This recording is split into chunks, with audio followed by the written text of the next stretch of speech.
But yo, let's move on to the next one. So, we're talking woke. Is being woke divisive? So, first thing we got to do is define woke. I can't do this. I'm actually curious to hear what people think. Let's start with Fu. Woke is this new term that is this perceived Afrocentricity that is based on facts given by mainstream understandings of history. And are you searching for the words as you speak? No. Woke, like woke. First of all, it's grammatically incorrect. Let's start with that. You done, man? Yo, it's the Queen's English, all right? All right, that's what's up, man. You done? Respect that bitch, Elizabeth. Respect her. Oh my God. Goodness, man. Respect yourself. Yo. Respect that hoe. I'm going to be banned from England now. What is woke? So what's woke to you? For real, though, what's woke? I thought you were going somewhere, You want but... to answer, man? So, to me, woke is, some college students, and I'm going to say this, some college students who came together and just was like, this is the move because they wanted to be anti the black conscious movement and have their own idea of what consciousness was. But I mean, maybe that's in the term of someone who follows the conscious community, I think we can all awaken with information. So that's what it is. I always thought being woke was just being aware of your history, who you are, and I guess your current surroundings, and So why not awake? I don't know. Why Maybe woke? it's slang woke. I don't know. All right. So, What do you think, G? yo, I got two definitions, but I kind of see where Fu's coming with his definition, right? So I think first definition is people who are aware of systems of oppression and how it affects us on a day-to-day basis, right? Because a lot of people can't see certain forms of oppression, right? So, like for example, being called a burnt roach. I'm just using this as an example, right? To you guys, oh, that's nothing, yo. It's just a comment. To people who are quote unquote woke, they go like, no, because that stems from racism. You see what I'm saying? And so because they're aware of that, they're conscious of it, and they choose not to say that, or they correct people who use that type of language. Same thing if you're aware of calling a woman the B word, or just always calling her a female, because you know what, why are you treating her this way, or implying something. You may not even mean it that way. When Fu says the B word, he probably doesn't mean it as, I'm objectifying women, I'm degrading women. It's just slang to him, right? However, to other people, it's not just slang, and it comes from a negative place. And so because you know and you understand that it comes from a negative place, you choose not to use it, and you fight these type of comments, and you fight systems that promote this type of, I guess, terminology and material. You see what I'm saying? But now this is my second definition of woke. This is where I kind of agree with Fu, where I do believe wokeness was birthed out of people who want to be conscious, quote unquote, but they don't want to associate with the conscious community or people who identify as hoteps, right? And so hoteps, you could say they're woke, however, they embrace misogynistic points of view. They may identify racism. You got to name the hoteps you talking about. Okay, I could. But I don't know who you talking no, you could so with them, they could identify racism, but they just overlook sexism, right? And so a lot of people are like, that was problematic. You know what? I'm gonna stay over here. So hence a guy could be like, talk all that, white supremacy this, white supremacy that, but then this dude lives in his mom's basement, but he wants 4 wives. he can't even take care of one of them. Well, that's a personal problem. That ain't. But hey, but a lot of them push that, right? That's not a. But a lot of them push that, right? These are the same brothers. Hold on. These are the same brothers. Are they gonna pay dowries for more women? These are the same brothers. These are the same brothers. Like, oh, and people should do a little bit more research on how that polygamy actually worked back in the days. And it's the crazy part. These are the same brothers. That much. These are the same brothers that say, "Oh, yo, peace, queen. Yo, you should be the educator of the children. You should stay at home. You should do this. You should know, and they should also know where that comes from too." So then now, to me, it's like hoteps are fake woke, right? Because it's like you can identify racism, but you can't identify sexism. You see what I'm saying? And they're so connected. Okay. But hold on. Now I got issues with the woke. The woke Thank culture. you, G's the, I mean, G's a feminist today. No, hold, respect yourself. I'm not a feminist. Far from it. Yo, However, what's wrong with being a feminist? Hold on. We'll get to that. Stay point. woke. Yo, listen. Because first and foremost, feminism wasn't created for us. It was created for white women. My so point. It's two different things. You know what I'm saying?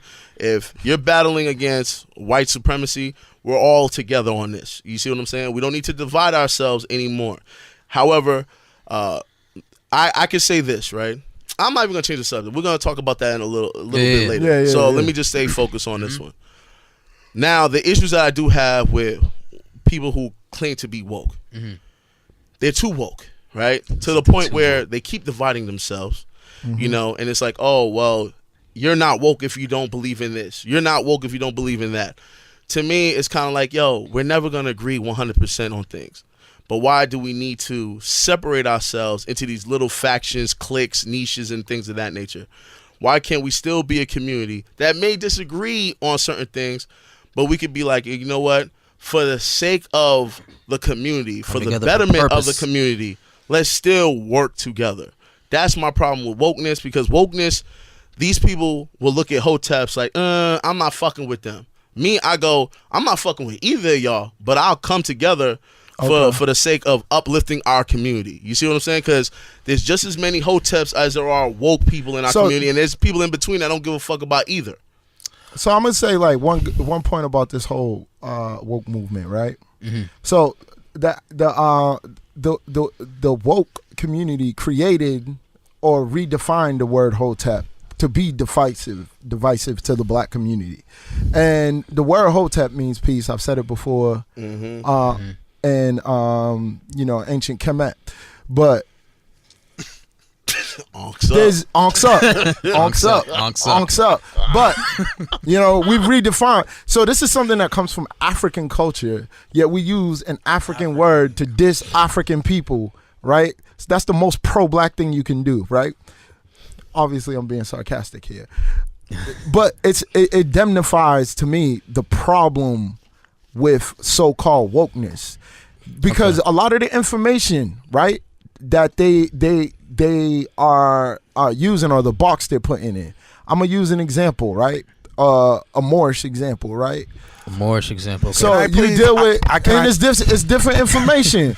If you deal with right after Fubi gone, you deal with the Moors we talking about, right? Go ahead. Yep. Go ahead. Point, that man. you know, America is a Mexim, right? Which is dying. Go ahead. or Northwest Africa in ancient times, right? Yes. They're bringing you to a source of knowledge that's not known. That's not known by most people. You know what I mean? Okay. Yo, the Prophet Noble Drew Ali came through, and he gave the information. Whether you want to believe or not, hey, believe in white. Maybe at some believe in point white there boys. was honest Believe in white boys. yes. Can I please? Believe in white boys that put you. please? Believe in white boys that put your ancestors in slavery. They telling you the truth. Can I We please? didn't get him a. They telling you the definition truth. of woke.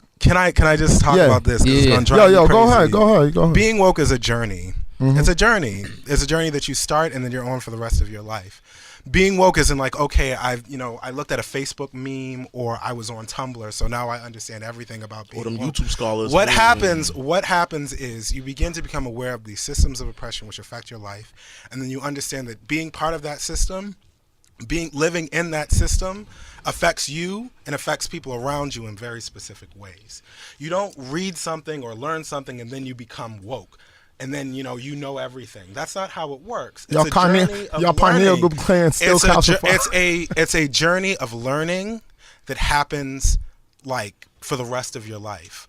So the issue that I have with both hoteps and people who quote unquote say that they're woke is they're very quick to use all the buzzwords and say, oh, this is problematic, all this other stuff, and that's, very often it is problematic. But you also have to remember that these people who are saying these problematic things are born into this very problematic system, which is affecting them negatively. And you, as a person who's quote unquote woke, is also born into that system, and you have internalized your oppressor as well. I, Stephen Hamilton, have internalized my oppressor.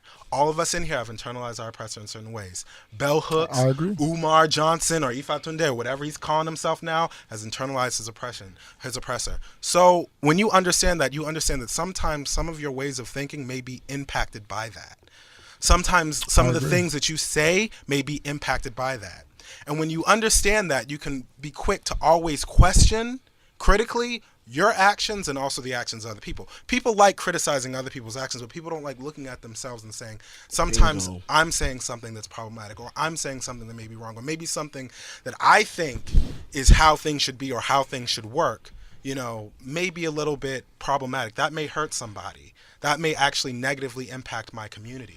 And that's the thing. A lot of people like being woke because they like the power that it has. They like the power, like, oh, I'm aware, I'm enlightened, I'm above. But in reality, like, you shouldn't want to be that. You should be like, okay, I'm on this journey where I'm learning to rethink the world around me, and I want to encourage other people who are in my community to have that same level of critical thinking. And that's why I can't fucking stand hoteps. And let me explain to you why. And I'm not going to call them hoteps. I'm going to call them foteps because they're not. I'm going to call Fool a fotep. They're not. Exactly what you do, Fool. Because you use your knowledge to belittle others. No. I don't believe that. Because what happens you in the third dimension. This is what always happens is that people understand that black people do not oftentimes have accurate access to information about our history and our heritage as people of African descent.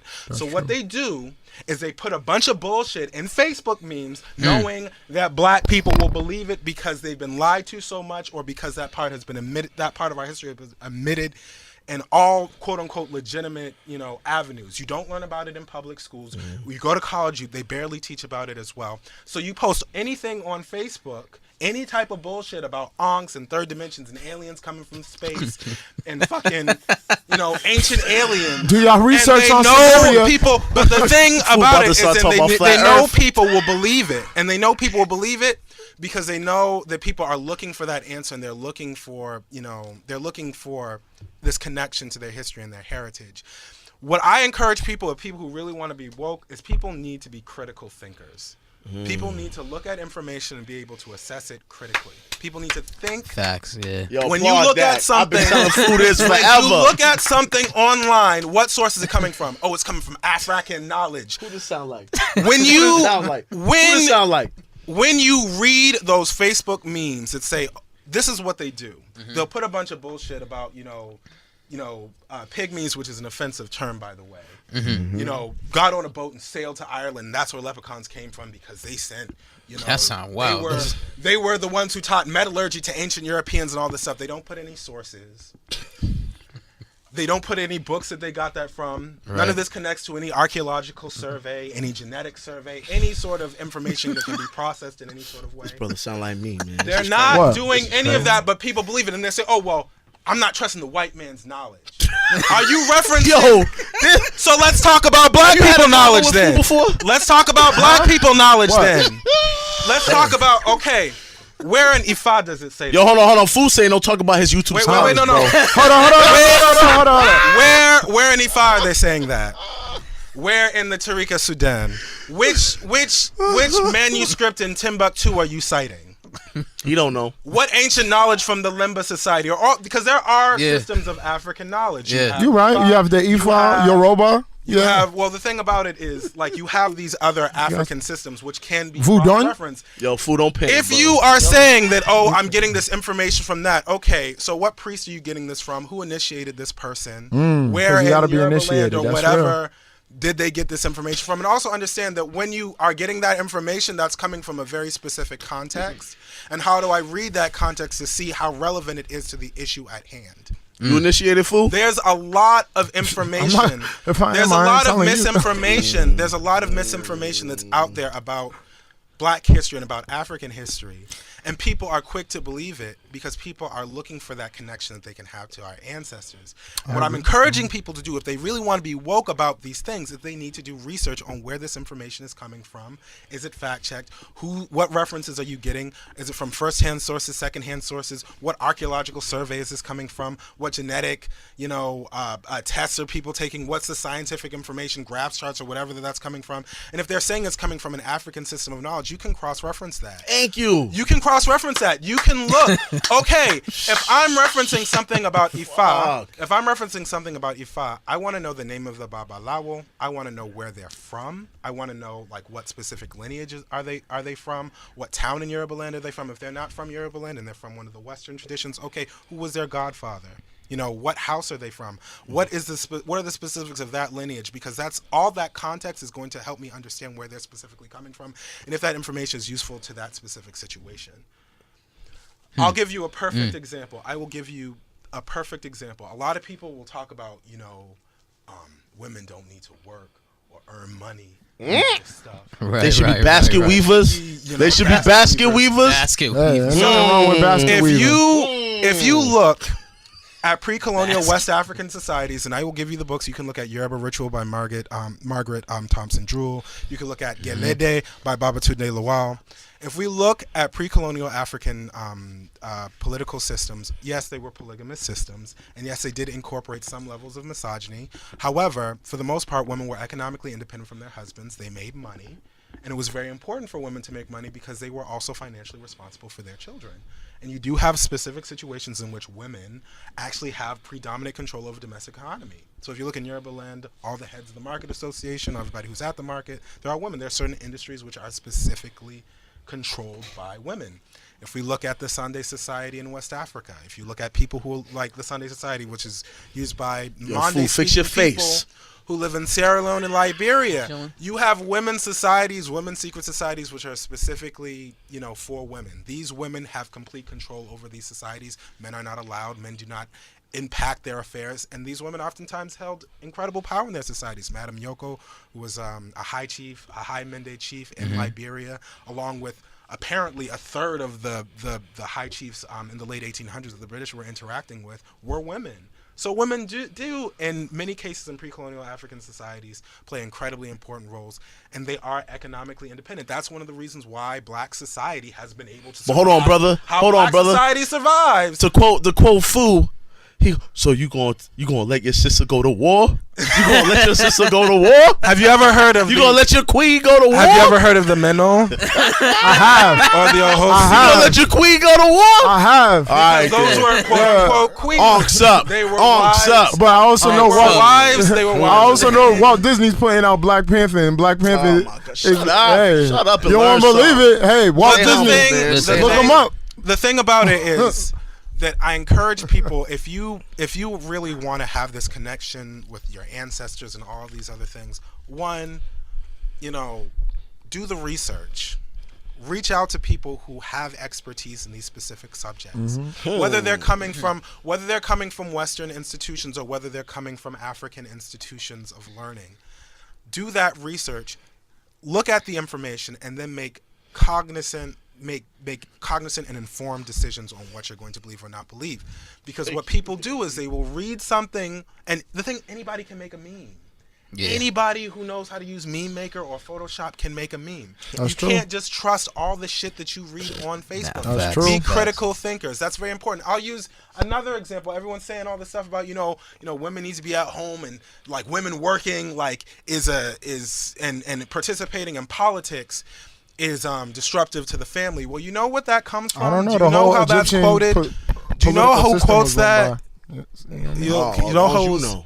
Yeah, I know about the priest class. I know.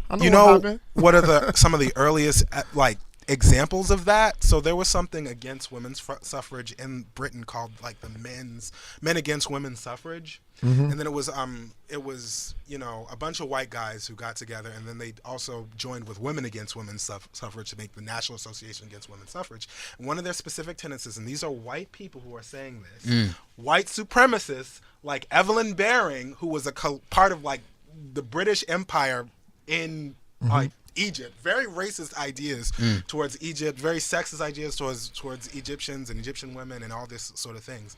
And one of their specific tenets is that women earning the vote will be disastrous to the family structure, the education of children, the rearing of children, and the preservation of the race. So these same topics, these same ideologies that have filtered their way into black liberation movements Well, hold are on. echoing. Low-key, I kind of agree. I was like, I don't know, dog. I kind of agree low key, but I'll explain why. I was like, white people are dying out, so I don't Thank know. you. That's the only reason why I'm like, I don't know. dying out. They might be right. They might be right. I don't know. But That hoe might have been right, yo. This dude. But all of that's coming from, you know, a white supremacist perspective. So sometimes those ideologies have their way of infiltrating into black liberation movements, and we have to understand that because, again, if I acknowledge that I've internalized my oppressor and I'm thinking about that, I have to think about how I'm saying these things and how these things, you know, are impacting my thought. So if I'm regurgitating this thing that's also some white supremacist said, I have to think, okay, is this really some real shit? Or am I saying this because I've internalized these very racist, problematic ideas from somebody else? So that's what I talk about being woke. Being woke is like understanding that, you know, I'm also a part of the system. I also am being impacted by the system. So I'm not only checking other people, I'm also checking myself. And I'm continuously learning, and I'm continuously like researching, and I'm also continuously evolving as a person. Because once you think that you have all the answers, and once you think I've arrived at the pinnacle of wokeness, then you stop growing. And you stop becoming useful to yourself and to other people. You should always gain new information and synthesize information correctly in the way that the ancestors intended on it being synthesized. And that's actually my problem with a lot of European-based information, because I'll give an example, right? You gonna talk about flat Earth theory? No, I'm not gonna talk about flat Earth theory. That's a whole nother episode. But whole other episode. all right, think about how we say Egyptian gods, right? This is the thing. Yo, come on, man. So no. We ain't from Egypt. Y'all know that, right? I knew that. We ain't from. Yo, Okay, so I'm also talk to you about. I gotta, because I was in Nigeria, and you hear Nigerians saying this, and other Nigerians being like, "What the fuck are you talking about?" So here's the deal. Ancient Egypt is an African civilization. Ancient Egyptian people were black. If King Tut was in the 60s, he would get his ass whipped. He had to sit in the back of the bus. You're never going to get an argument from me about that. Ancient Egypt was one African civilization to exist in the incredibly we have Mali, long history. We have Songhai. There's a lot of different African civilizations. The reason why people put Egypt on a pedestal is for multiple reasons. One, that's one of the few African civilizations that has been validated by white society. Thank you. White people Bingo! looked at Egypt and their monuments, and this civilization is so great and grand and so important that we're not only going to embrace its importance, we're also going to connect our civilizations to them. So when Europeans came to Africa, came to the rest of Africa, when they came to West Africa, West and Central Africa, and they saw other African civilizations, in order to legitimize their very racist views about like Africans being inferior, what they did, wrongly assuming that Egyptians were white, is they said, okay, the only reason why these people have some semblance of a civilization is because ancient Egyptian explorers came and they colonized these areas, and over generations and generations they intermarried with these savage black people, and that's how they came to build all these, you know, complex economies and civilizations and everything like that. So it's a very diffusionist racist ideology that came from. Now, during colonialism and after colonialism, what happened is a lot of black scholars, a lot of African scholars wanting to reclaim African civilization, basically took that same ideology and applied it to newer forms of thinking. So Hence Afrocentricity. They then took that same ideology that Egyptians colonized the rest of Africa, but saying, well, since the Egyptians are black people who colonized the rest of Africa, then that's okay. So you have a lot of like newer histories that pop up saying that, oh, we're descended from migrations from Egypt and everything like that. But if you look at older stories, That's what I'm talking about. If you look about older stories, if you look at African mythologies and origin myths that predate like the 60s, you'll see that a lot of these versions of events are very different. A lot of times, like these quote unquote oral stories, which saying like we migrated from Egypt, are relatively recent. So what happens is you have black people who are reappropriating a racist ideology that, we were incapable of developing our own civilizations by, taking what white people said about, white Egyptians coming and colonizing the rest of Africa, but saying, oh, it's okay because the Egyptians are black. But if you do the research, if you look at all the information that's out there, if you look, Yo, fool, why you look hurt? at, Son? I'm not hurt at all. I just disagree. I disagree. if you But look, that's because I've looked at books about African migrations patterns to the West, and I'm not saying every. What do it's you disagree obvious, with? It's what do you obvious. specifically disagree It's with? obvious Yo, fool, that don't panic, bro. What do you I'm not disagree with? panicking. I'm Call not right panicking. now. It's I can pull obvious your that call not right every now. African tribe was connected to Egypt. That would be asinine to say, but there are certain West African tribes and South African tribes for that matter, such as the Zulu, right, which is all the way at the tip of the continent, right? They trace their lineage back to Egypt. Now, Well, listen, I'll use some linguistic evidence to prove and this too. listen, So like if you not hold on, everybody let- migrate. let- Not all Let him African. address Let that him hang point. himself. Let him hang Let himself. him. No, I'm not hanging No, nothing. go ahead. Finish. No. I'm just saying. There's a lot of evidence that corroborates that after the fall of Egypt, after many falls of Egypt, because you got to understand, this is the thing. Egypt is 3,000 years of history. So after, You said just 3,000 years? I'm saying, You serious? what are you talking about? You said just 3,000 years? No, He says 3,000 years of history. That's what you believe? huh? You believe only Egypt was just 3,000 years old? I'm talking about Egypt and Africa. I'm not talking about Egypt here, but that's a whole nother. If you want to get on that, What's up? That's a whole nother episode. So Well, look. I'm sorry. yeah. Finish. So what you had was after invasions, you had different groups of people coming in, different groups of people coming out. For example, the Dogon tribe is a tribe that traces their lineage back to Egypt, not back to Egypt. They trace it back to Sirius B, but that's a whole different thing. Listen, I don't want your point to be lost. But no. At some point in time, they were in Egypt. They got information and they came out. So in the same way, like my ancestors, right, Haitian, they came into America, right? We migrated into America, and at some point, maybe my descendants will migrate out to another part, of the earth. So we're humans. We all moving around. Yo, let me ask you we a question. all Are you a nomadic. descendant So of ancient Kemet? am I a descendant of ancient Kemet?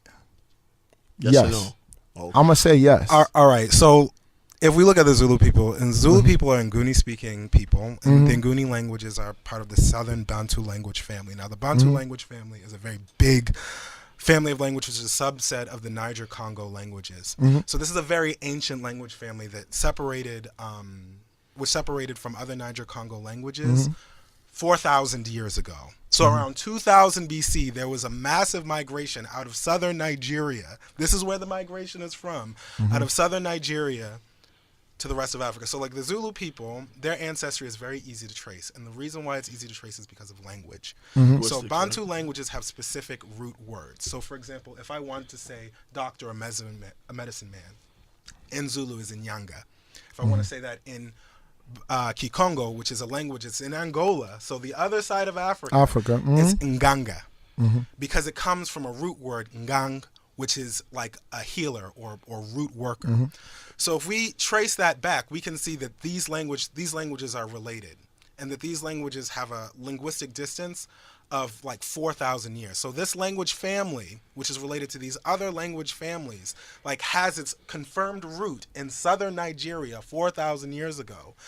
Like you can also trace that where that migration led. So like the Zulu people are cattle herders. Most Nguni people are cattle herders. The specific type of cattle that they use is originally from East Africa. The languages that they speak have a closer relationship to Bantu languages in East Africa. So we can tell that they migrated from southern Nigeria to the Great Lakes region over in Uganda and Rwanda, and then down from Uganda and Rwanda down to South Africa. What you cannot prove is that they descended from ancient Egypt. Well, that's not. It's very easy to track no. them. This is what I'm saying. It's very easy. You can track them linguistically, culturally, also in terms of their livelihood, the genetics of their cattle, from East Africa to West Africa. You can trace I'm not them. saying they necessarily Here's originated. another. I'm gonna give an example. I'm gonna give you the DNA evidence of Tutankhamun. I'm gonna give you another. Okay, first of all, they rescinded that information because I'm gonna tell you what that whole thing was. Oh, that was a lie? About. That bullshit was to sell DNA tests to white people. Because what they did was they took very seriously. They gave seriously degraded DNA from this mummy. And I don't know nothing about Tutankhamun being white. No, what they did is they found out that his lineage was R1, like I think R1B. R1B is a. Oh, that's European. It's a Y. It's a Y chromosomal. It's not only European. It's a Y chromosomal marker that's originally from Central Asia. It's also present in West Africa, Central West Africa, and Europe. The highest concentrations of it are in Europe, but there are large populations of people living in northern Nigeria and Chad who also have that due to very ancient migrations like 10,000 years ago from Central Asia. So what they said is that his Y chromosomal marker was that marker. And what they did is, like, there was this whole thing. This was actually partly funded by a private, those like, Ancestry.com type bullshits, like a private lab, that wanted people to, use that to get their genetic markers to find out, what percentage, what they were from, like ancestral migrations, all that stuff. What happened was it was debunked because the DNA was degraded. So there's no way for you to know absolutely without a doubt that he belonged to that specific marker. Yeah, I got you. And the thing about that, too, is that the ancient Egyptians, first of all, the ancient Egyptians were a product of multiple migrations, like from the Sahara to East Africa to Western Asia, all over the place. There was a mummy who had Ramesses III, the marker, which again was probably bullshit because it was seriously degraded. They didn't promote it as much. He had E1B1A, which is E1B1A is a genetic marker that most West African men have.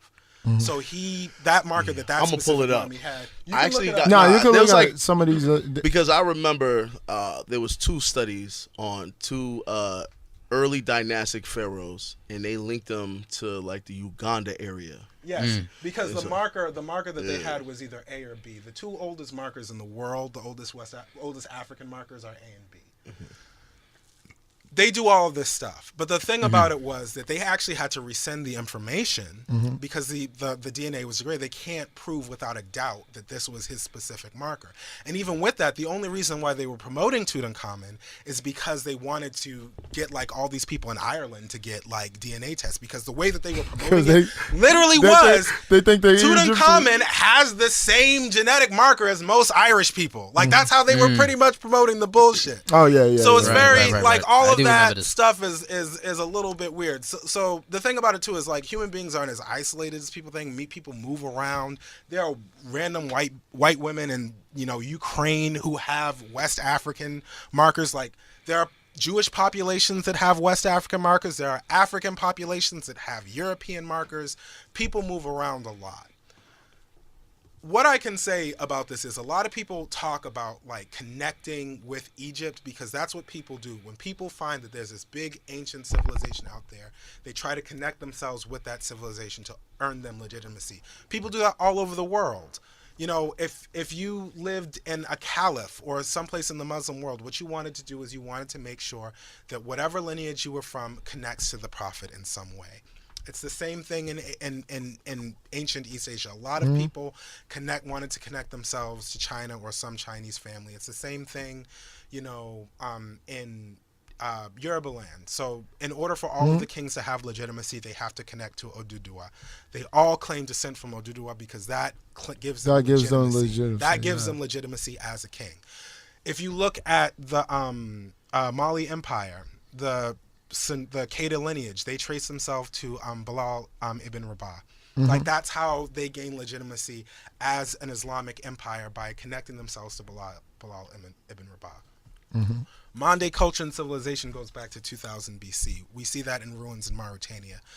But people do that all the time. So when you hear about contemporary African ethnic groups saying that, okay, we're descended from ancient Egypt, again, that's a diffusionist ideology that some white racist guy made up. I don't know. Yeah, I just pulled up DNA Tribes Digest, February 1st, 2013. Ramses III in African ancestry in the 20th dynasty of New Kingdom Egypt. And it's saying here that he is from, hold on, my glasses is funny style. The migration includes Nubian, Nilotic expansions from the Upper Nile, Bantu expansion, West Africa, and Eastern and South Africa. Hold on. Also Upper Nile. Damn, this is, oh, there it goes. Okay. Migration towards the African Great Lakes, eventually reaching parts of present-day Kenya, Uganda, and Tanzania by the 18th century. So he has Bantu lineage. Exactly, yeah. So that's another thing. That's like I hate those reports because they don't tell you Bantu people are from southern Nigeria. Okay. Yes, so the Bantu migrations started in southern Nigeria, like in so you can really say Egyptians are from the west. So here's the thing. So that's where they're from. So like if you have when these people migrated into all these different regions, they brought their genetic information with them. They intermarried with other groups from them. So contemporary populations that live there carry genetic material from this specific region of Africa. So if you have a specific genetic marker, and you currently live in South Africa or whatever, and you carry that marker, and you have that same marker as, you know, somebody who lives outside of Africa, you could automatically say, okay, that lineage must come from South Africa. But in reality, that lineage could actually come from southern Nigeria because both of those populations descend from that specific place. So when you talk about ancient Egyptians, you're talking about admixture events that happened, like if we look at the pre-dynastic period, that happened like 5,000-6,000 years ago. Yeah, you're right. So like these genetic markers, like if we look at migration patterns from Mande-speaking people who are from southern Mauritania, who were like in the Sahara Desert, there's linguistic evidence that says that Mande-speaking ethnic groups lived in the Western Sahara like 3,000 years ago. You have Nilotic populations of it. You have this very genetically diverse place that the Sahara Desert is before like the second drying phase. You see a lot of different ethnic groups living there. You see a huge amount of genetic diversity there. So when the Sahara Desert dries out and these people find new places to live, you know, you have some markers that are going to end up in Egypt that are also going to end up in Nigeria, that are also going to end up in South Africa, whatever. That doesn't mean that one group descends from the other. It simply means that these people like have a relationship interfaced with at each other. at some point. At some point, Yeah, or at that some they point, share yeah. common ancestors. So if we look at mummification, the earliest evidence of mummification, you can look this up. Look up the Black Mummy.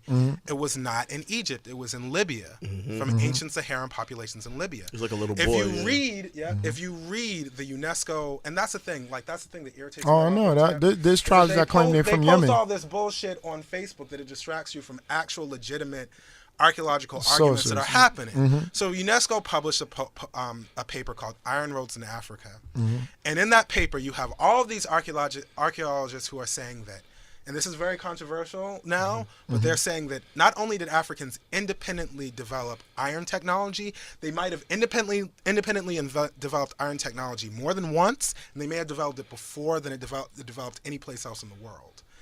And what they're saying is it is a possibility. Again, I'm not going to say it's a fact, but it's a possibility that iron technology in Egypt, even though they adopted iron technology relatively late, may have been brought from West Africa east.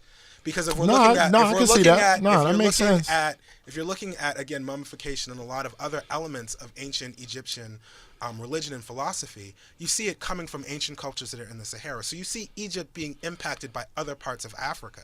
This diffusionist model is a white supremacist model to explain that cultures only come into existence when a more advanced culture comes and takes over. When in reality, it's a more complex issue than that. No, so I'm not insinuating that. What I'm insinuating, guys, for the sake of time, though. No. I feel we need to get back into the question. Rome, moderate, brother. I'm trying. It's such a deep conversation. I'm sorry. I'm just saying that. Again, I'll just condense it. Yeah. We have to be careful because a lot of times what we think is black liberation ideology, we're adopting some of these ideas from white supremacy.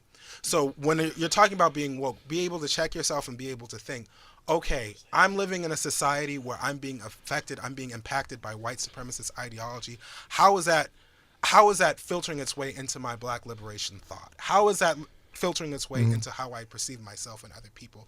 And how is that filtering its way in what part of my heritage do I want to validate and how do I validate it? I think we should validate all of it. But what I was going to say, no, we brought the Dogon up, and the Dogon actually had iron smelting technology. Now, we're going to close with you. According to worldhistoria.com, the Dogon, again, I said it. They reference themselves from the star system, the Dog Star, or Sirius B, but also which is connected to the Egyptian god Isis. At some point, even if you don't want to say they came from Egypt, they were there, and they came out. All right, now, that's cool. This is the thing. They're not the only one. You can go talk about the Yoruba tribe that claim. Okay. So that's a new claim, and I can no. I can reference. I will. Okay, the Yoruba people. That is a very, very new claim. I know that's a new claim, and that has no. That is a new claim, and that has no reference. If you talk to an actual Babalawo about that, any type of Olorisha about that, they will say it's complete bullshit. Okay, there it is. Same thing I told them. So listen, we gotta go. They will tell you that Odua descended from the sky on the iron chain, holding a rooster and a snail shell. Or they will say the gods descended upon earth and the 16 Irunmole came and they ignored Oshun, the only woman amongst them, tried to create the world and failed, and only when they included her were they able to create the universe. They'll tell you the same story with Odu, the same story with Ishu. There's hundreds of creation myths that are recorded into Ifa, recorded into Oriki, and recorded into the Iton, which is the history of the Yoruba people. That one about ancient Egyptians and Hebrews is some new bullshit, and I can guarantee you talk to any actual Babalawo, anybody about that who is an actual confirmed I told you the same thing he just said. Yoruba priest, they will look at you like you're fucking crazy. Yo, but hold on, bruh. Yo, Fu said that he's from the tribe of Levi, though. I'm talking. If you want to believe that, that's fine. Yo, bro. You want to believe that, that's fine. Yo, bro. As you know. Stop, man. Again, and if YouTube scholarship, and if anybody, and I will tell you this again, because a lot of people, because the thing about it is, Ifa initiation and initiation of the Orisha is very expensive. It costs a lot of money. So this is a serious thing. A lot of people who will say they're Babalawo, they will say they're Olorisha, they'll initiate people and get thousands of dollars for them and tell them some bullshit. So if you are really initiating somebody, you need to find out who is their Oluwo, who is their godparent, who initiated them, what lineage did they come from, like if they were initiated in Yoruba land, where in Yoruba land were they initiated, what lineage, if they're from one of the Western lineages, the Cuban or Brazilian Orisha traditions, do research on that lineage to make sure this person knows what the fuck they're talking about, because a lot of people can skim a book about Yoruba religion and say that they're a priest and start that's a serious problem in Yoruba land now. A lot of these people who aren't Babalawo, who aren't actual priests, taking money from people and exploiting people, especially people in the diaspora who don't know any better. So when people say all this stuff about ancient Hebrews and Egyptians and stuff like that, we could laugh about that. But a lot of people, that's the thing that makes me so mad, is because we've been lied to for generations. I got you. And you're exploiting people for money right now. Like, how the fuck is that pro-black? How is that pro-black if That ain't pro-black. you're doing that shit? Yo, I'm telling you, man, they so mad at white people that they'll believe any organic Negro. Any organic Like the thing with the fucking periods. Telling you. Like the shit that like women ain't supposed to have their periods. Like where the fuck did that come from? That's There's his a man, lot of- though. Don't talk about his master teacher. Don't talk about his master You have teacher. African herbalists who give when I was in Nigeria, when I was in Nigeria, one of the dyes that they use you can get red dye from it is to women who have like slow or spotty periods is to induce bleeding. So like where are you like what is this even coming from? Yo, you destroying.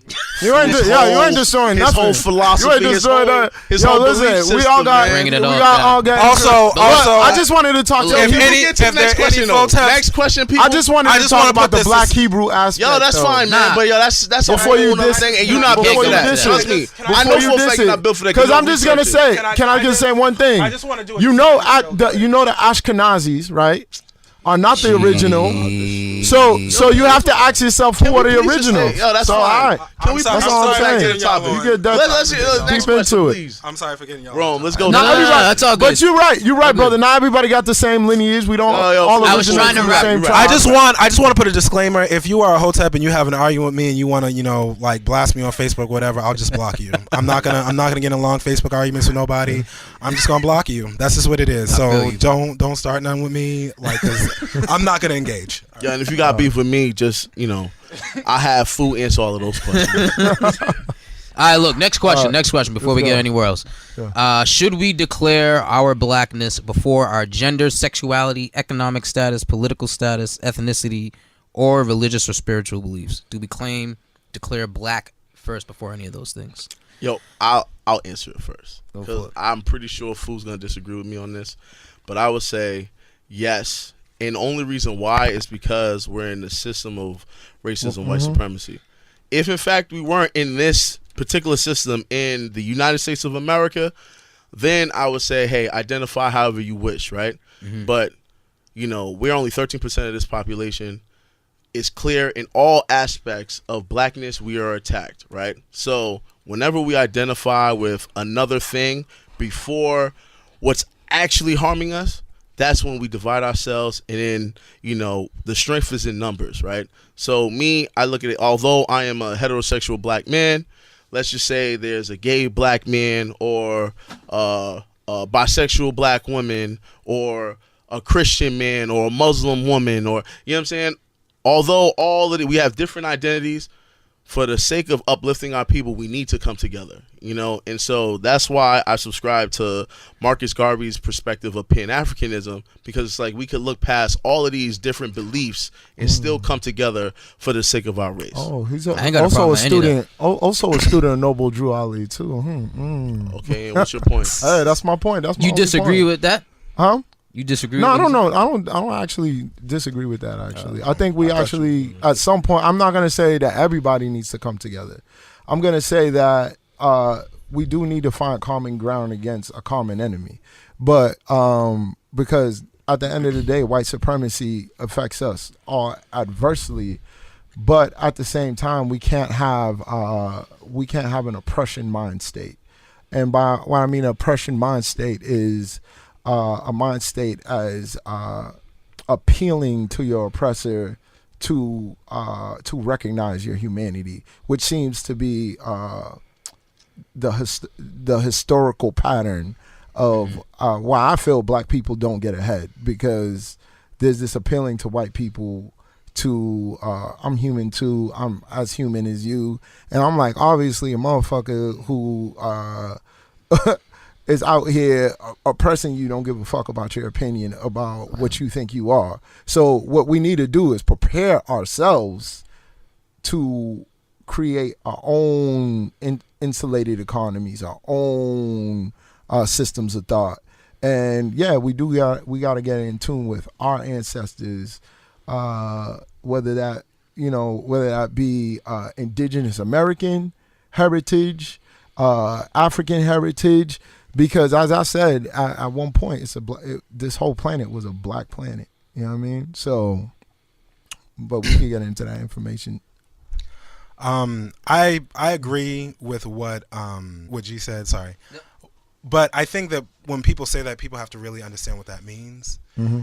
And when I say that, we need to be black people first, and we need to put all of those differences, not let those differences interfere with how we function as a community. We have to really understand what that means. So, for example, if you are a black woman, you being a black woman, is itself an identity as part of being a black person. You can't remove them from each other. They don't exist independently. Intersectional. They intersect with each other. So you being a black woman, Fool, you got beef? Huh? but got you beef? being, let 'em being, speak. you can't remove. Those aren't two different worlds. So how you operate as a black woman affects how you interact with other black men, how you interact with white men, how you interact with white women. They're not separate identities. So if we're saying, okay, as a black community, we need to come together as a whole, we have to understand the specific struggles that black women face. If you're a black gay person, a black queer person, you can't separate those two identities. I know a lot of hoteps don't like hearing that, but the reality is how you operate, how that affects who you are as a person. They're interrelated. You can't remove those two identities. So if you're a black gay person, you can't. I mean, I don't think that's an identity. That's a behavior. That's something that somebody does. But the thing about sexuality is something that you're doing. But the thing about that is that how the world perceives you as somebody who is an LGBTQ whatever your identity is, that's not removed from being a black person. So if you are a black person who's queer, you are a queer black person. How other queer people who are not black perceive you has to do with you being black and queer at the same time. Just as how other people perceive you being black and male, they're not removed from each other. You being a black man, that's the identity that you inhabit. So you can't remove being a male from being black. That's part of your identity. So people need to be aware of that, and people need to be accepting of that, and people have to understand that the struggles that people face, and whatever sub-identities that they have, those are real issues. So you believe in building the other understandings from other people to eventually we have to have to accept our humanity, but I don't believe. We have to have an understanding as black people that those problems are legitimate and that those issues are legitimate if we truly want to come together as black people.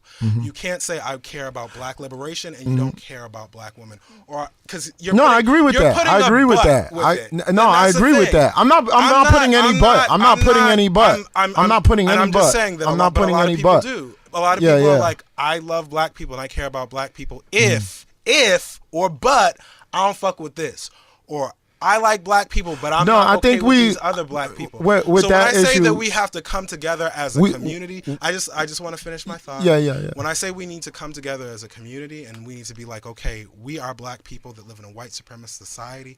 Part of coming together as black people has to be us understanding that as black people, no matter what you are, no matter what other identity you embraced, you being black affects you as part of that as well.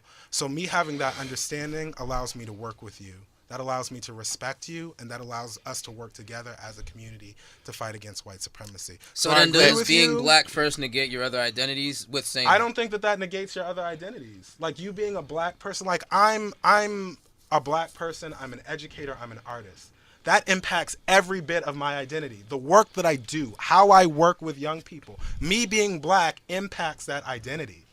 So they're not separate things from me, and they're not separate things from most people. So, you being black doesn't negate those identities. And when you understand that, and when you understand that from another person, you're able to empathize with that person more. So I have family members who are lesbians and gay and, queer people. They're, queer black people. That's their identity. They don't say, oh, well, they're separate things. Right. How they navigate the world is impacted by their identity as a queer person and their identity as a black person. So if I understand that those two identities are intertwined, I can understand that this person is my brother, this person is my sister, and I'm going to have empathy with them as they navigate that space because they are a black person. And when you have that empathy, when you have that mindset, then you can build community. Because what ends up happening is like, okay, well, we need to ignore all this other stuff and we need to just focus on being black and like all this other stuff. Well, the reality is, if you are a black woman, like how you how you're affected as a woman and how you're affected as black, they intersect with each other. So if you're ignoring the fact that, you know, this individual is a woman, you're ignoring a black struggle. You're ignoring a black a issue within our community, because this is a black person who's facing that issue. So if you have empathy with the other, when you understand that they embrace that identity as a whole singular identity, then you can create a more inclusive community, and then you can move forward.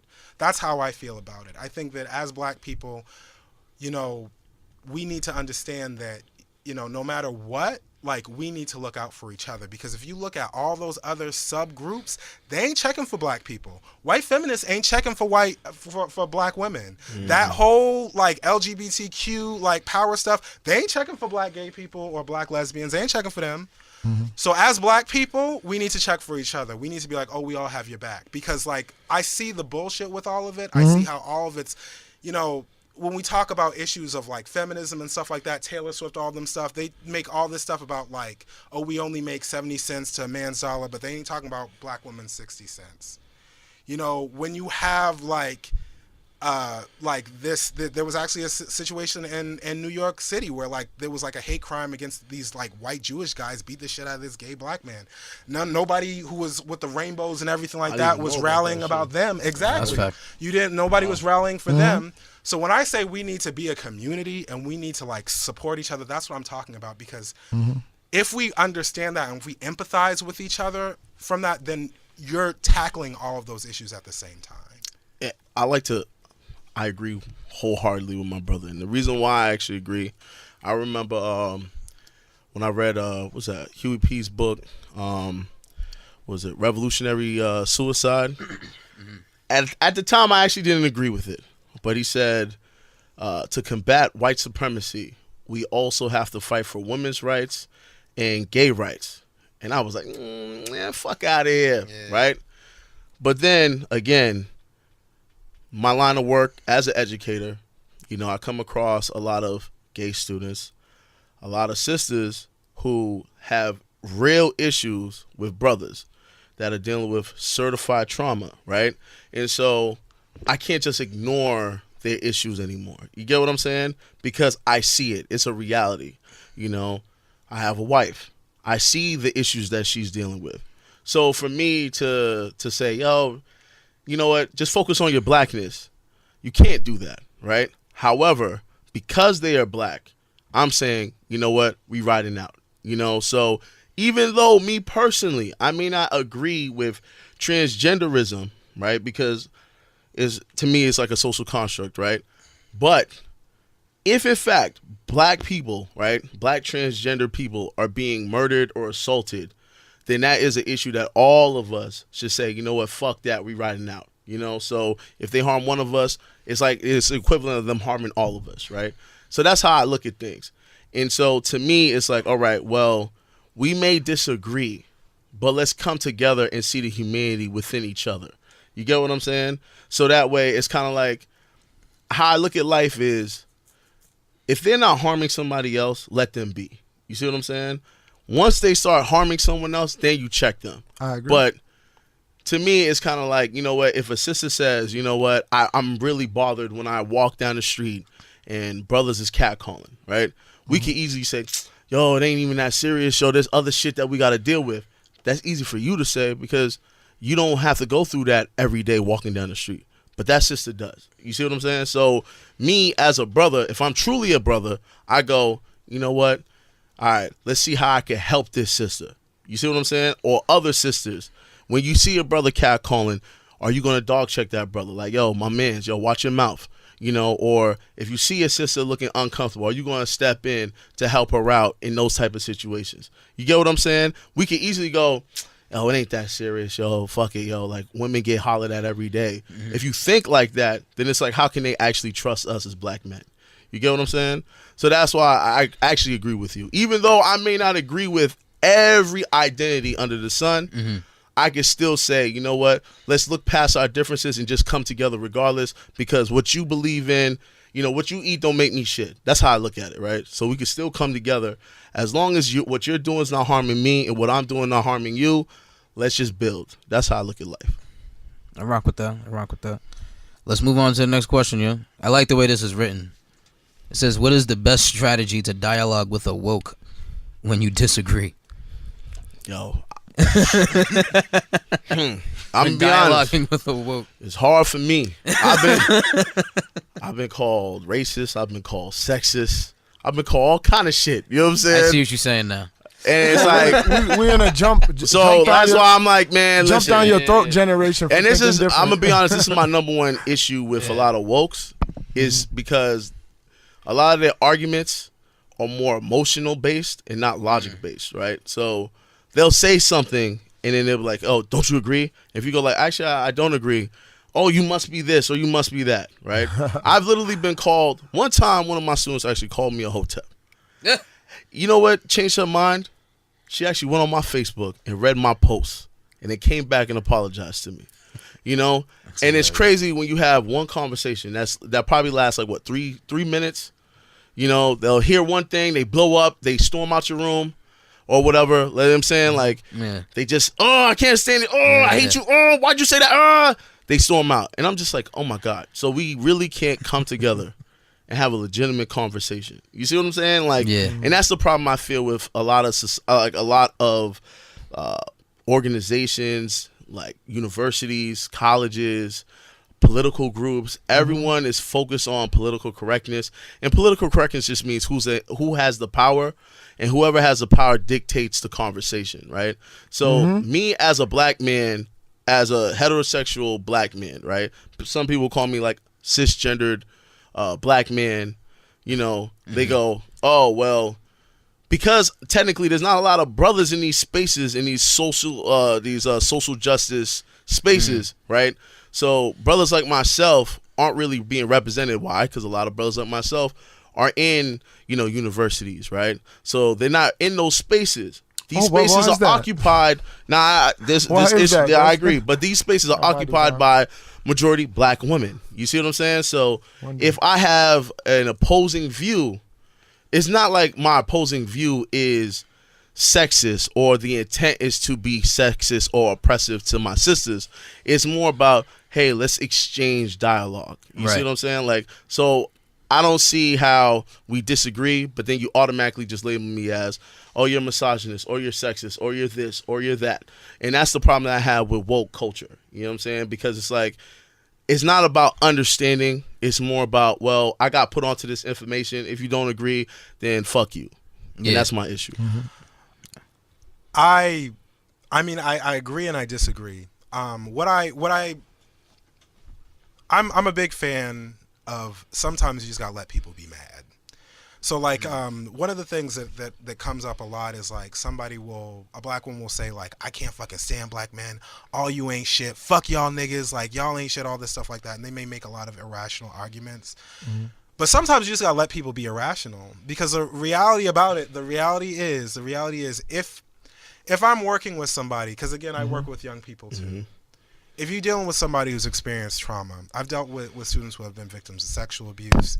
I've dealt with students who have been victims of physical abuse. Students whose like parents were not behaving as parents. When you have people who have been inflicted by this level of trauma all their lives, sometimes they're going to be angry because of that. They're going to be hurt and they're going to be irrational because they're traumatized. Sometimes you just got to let people be traumatized. Sometimes you got to let people what be. You're saying, but like, let them traumatize me. Wait. You was traumatized. Let me finish what I'm saying. You remind me of my abuser. Let me finish what I'm saying. Let me finish. Yo, go ahead. Let me finish what I'm saying. Sometimes the way that I feel about it, if somebody is at that point, they're not at that point where they're going to have a legitimate conversation. That's the reason why. So, sometimes you got to leave it where it is.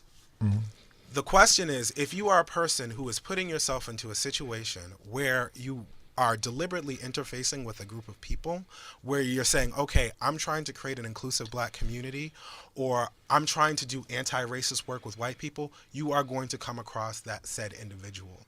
And you are going to be put into a situation where you are going to have to be able to dialogue and have conversations with that person.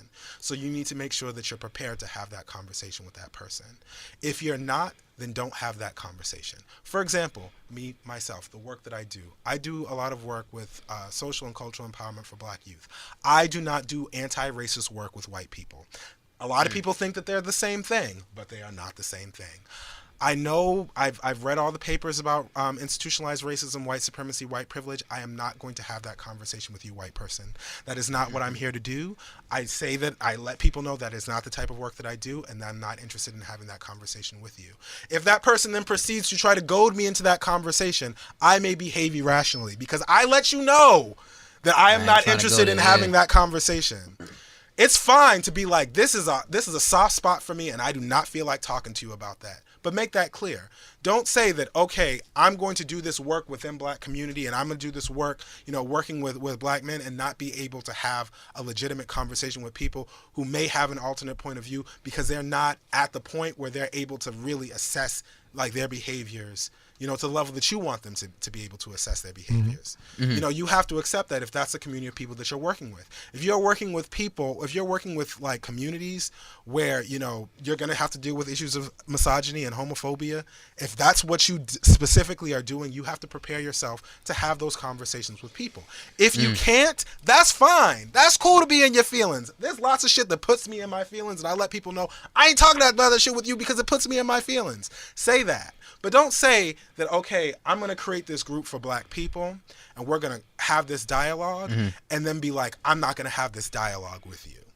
Don't say that you're going to do that. No, and then I don't think I was trying to insinuate that. I think what I was saying in my original, you don't have to help me, bro. My original point was Black people really appealing to white people or white sensibilities. So I agree with end racism. But I agree with you to an extent. But the thing about it is, when Black people talk about we need to build shit for ourselves, do we really know what that entails? So, for example, it's a lot of work. It's a lot of work. It's a lot of work. And also, we already starting from behind the race. I use this analogy. If somebody has poisoned your well, you need to drink water. So there are 3 things that you need to do. You need to dig a new well, you need to get water for the meantimes, and then you need to stop the motherfucker who's poisoning your well because they're just going to poison it again. So when you have Black liberation movements, there are going to be people who are going to be working and fighting legislation that works against Black people, people who are building Black communities. Like, that has to happen concurrently. Like, I would love it if Black people were able to have our own independent education system. That takes work, that takes infrastructure, and you're not going to be able to get the millions of Black children who need that overnight. So while you're doing that, while you're building that system, you're also going to need people who are going to be fighting institutionalized racism in the established system, which we're dependent on. Those things have to happen at the same time. People who are talking about police brutality. People who are talking about police brutality. It would be great if we had our own insulated communities where, we were policing ourselves. But that takes time and work, and we're not doing that right. We're not able to do that right now. So we need to be able to fight this oppressive system, which we are impacted by. We are still in situations where we're impacted by these systems. So while we're building these other systems, we still have to try to fight those systems because at the meantime, right now, when I leave here, I'm still impacted by that system. Can I ask you a question, though? Earlier, you said sometimes you gotta let people just be angry. Yeah. Would you do the same thing if a young Black man came to you and said, "Oh, I just hate these Black women. Oh, because my mom's is this, that, and the third." Would you just let it rock? I wouldn't let it rock, but I would wait to talk to that person. Because why would you let it rock for a sister and not for a brother? Well, the thing is, I would let it rock. The reason why I would let it rock, well, here's what I mean by letting it rock. If I have either a young girl or a young boy who's coming at me like that, they're not listening to anything that I'm saying. And you know this. If somebody is like, yo, I fucking hate, if they're acting like that, they are not listening. They're not listening to shit. So with either one of them, I would let it rock. I'd be like, I'm just going to let you. That's true. Because you're mad right now. But then afterwards, it's like get the feelings out. Afterwards, I would approach them and I would talk to them. I would have a conversation with them because that's what I do. I'm like, okay, let's talk. Are you ready to? Do you want to talk about this? Do we want to have a conversation about this? Because sometimes you need to let people be mad because when they're mad, they're gonna start saying crazy shit, and then they're gonna listen to the crazy shit that they say.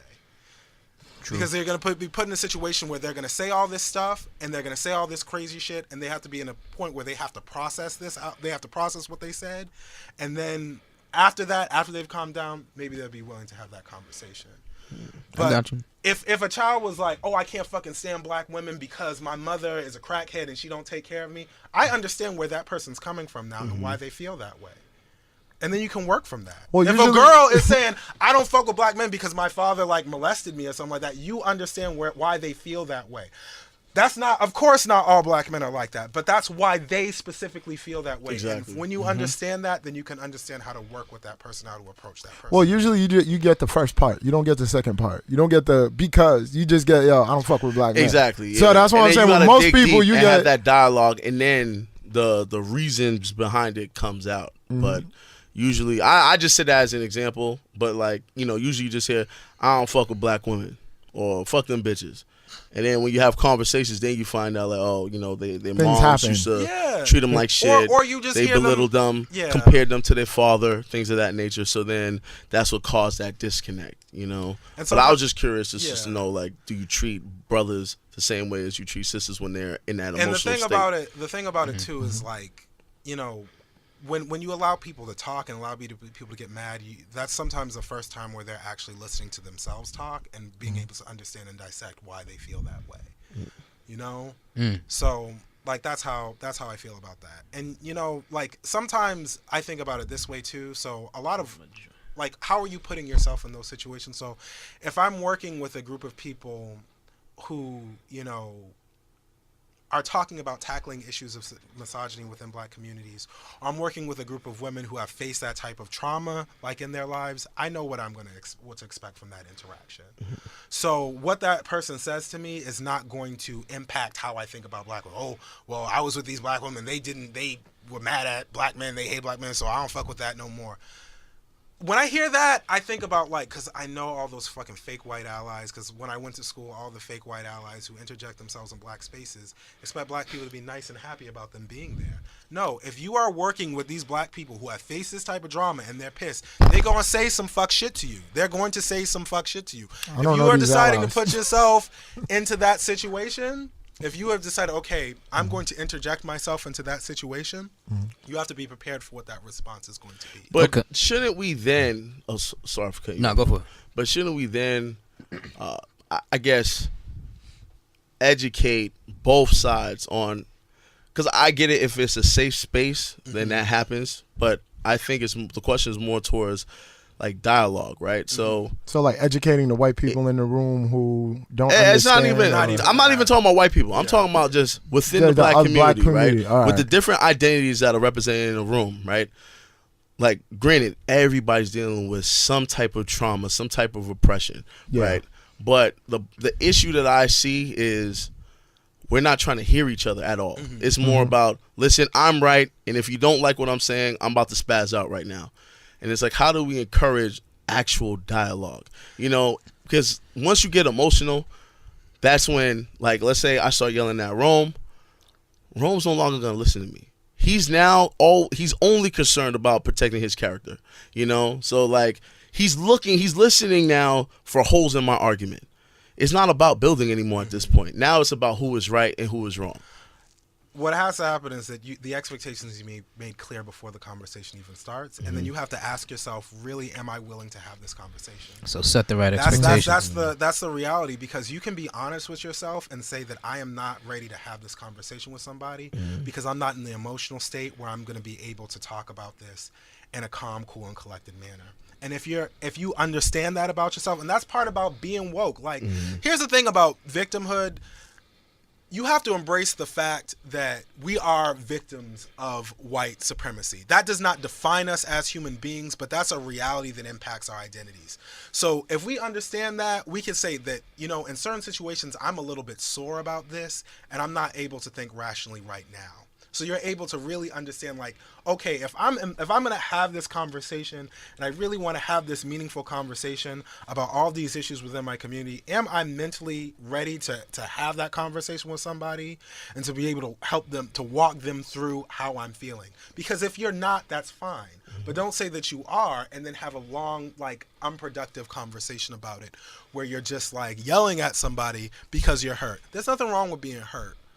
But, like, if you're hurt, maybe that's not the best time to invite yourself into a conversation like that. So make that very clear. Set ground rules. Say, okay, we're in a situation where we need to be respectful of each other, but we also need to be honest with each other and be able to ask each other honest questions and listen to each other. And if you can do that, then that's great. But if you're not ready to do that, that's also fine. You know, a lot of us aren't ready to do that. Like, that's another reason why, you know, again, like, and I'll talk about this. Well, I see a lot of people who are quote unquote blacktivists, and they just go and their whole shit is just yelling at white people. And, like, they're saying the right shit. The stuff that they're saying is correct, but you're literally, your entire existence is defined by white people. White people ain't shit. Like, that's, you are spending a lot of time thinking about mode. White people. Yeah. So much so that has become the center of your black identity. The center of your black identity is centered around oppression. It's impacted by oppression, but me as a black person, I'm not defined by oppression. And everything that you're doing is based off of garnering a Caucasian response, which I feel like is not a healthy or productive thing to do. So if you are at a point where you are doing anti-racist work with white people, where you feel like you need to be put in a space to do that, you have to be honest with yourself and say, okay, I'm going to be real. I'm not going to sugarcoat things, but I am going to understand that part of me doing this work is being able to work with people and being able to be clear and to be constructive with my instruction. And there are plenty of black people who do that. And I feel them with this. They're like, I'm going to do it, but you're going to need to pay me because, like, that's no matter what emotional state you're at, that's some stressful shit to do. So, you know, there are people who are able to do that. But if you're not able to do that, all you're doing is just doing some shit to get a rise out of white people, and you're still making it about white people. White people put themselves at the center of so much shit. They do not need to be the center of your life like that. That's how I feel about it. You know, I get really irritated by that shit. Like, yeah, you're saying all of these relevant points, but is your entire, like, that's not social justice work to me. You just yelling at white people. That's not social. I mean, that to me is like, I get that. I feel like that's pointless. I get that you're angry. I get that you're mad. You're making a lot of valid points. But what constructive thing is happening? Most likely the white person in the room who's in there with you, if they're in there with you, they probably trying to help or trying to change the thing about it is, like, you're still anyway. Centering white people in this argument. You're still centering white people in this.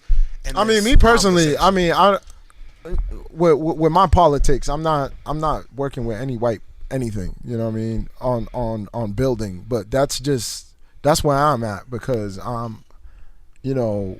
And the thing about it is sometimes you become a tool because, like, and there are people who do this again. Like, I was at. But I'm not angry at white people. I'm not yelling at white. You guys did this. I'm just like, I'm focused on building. That's what I'm saying. I'm focused on, let's get together and build what we need to build and do what we need to do and do the work. I was at a conference and, like, I was talking about the work that I do, and then this white woman popped up and she was like, well, you know, we should be doing this work, you know, for everyone, so that, you know, when you're working with white kids and everything like that, you know, they'll have that understanding of that culture as well, and like how these things are culturally relevant. So when they interact with black people, you know, they have that level of empathy and understanding. And I said, you know what?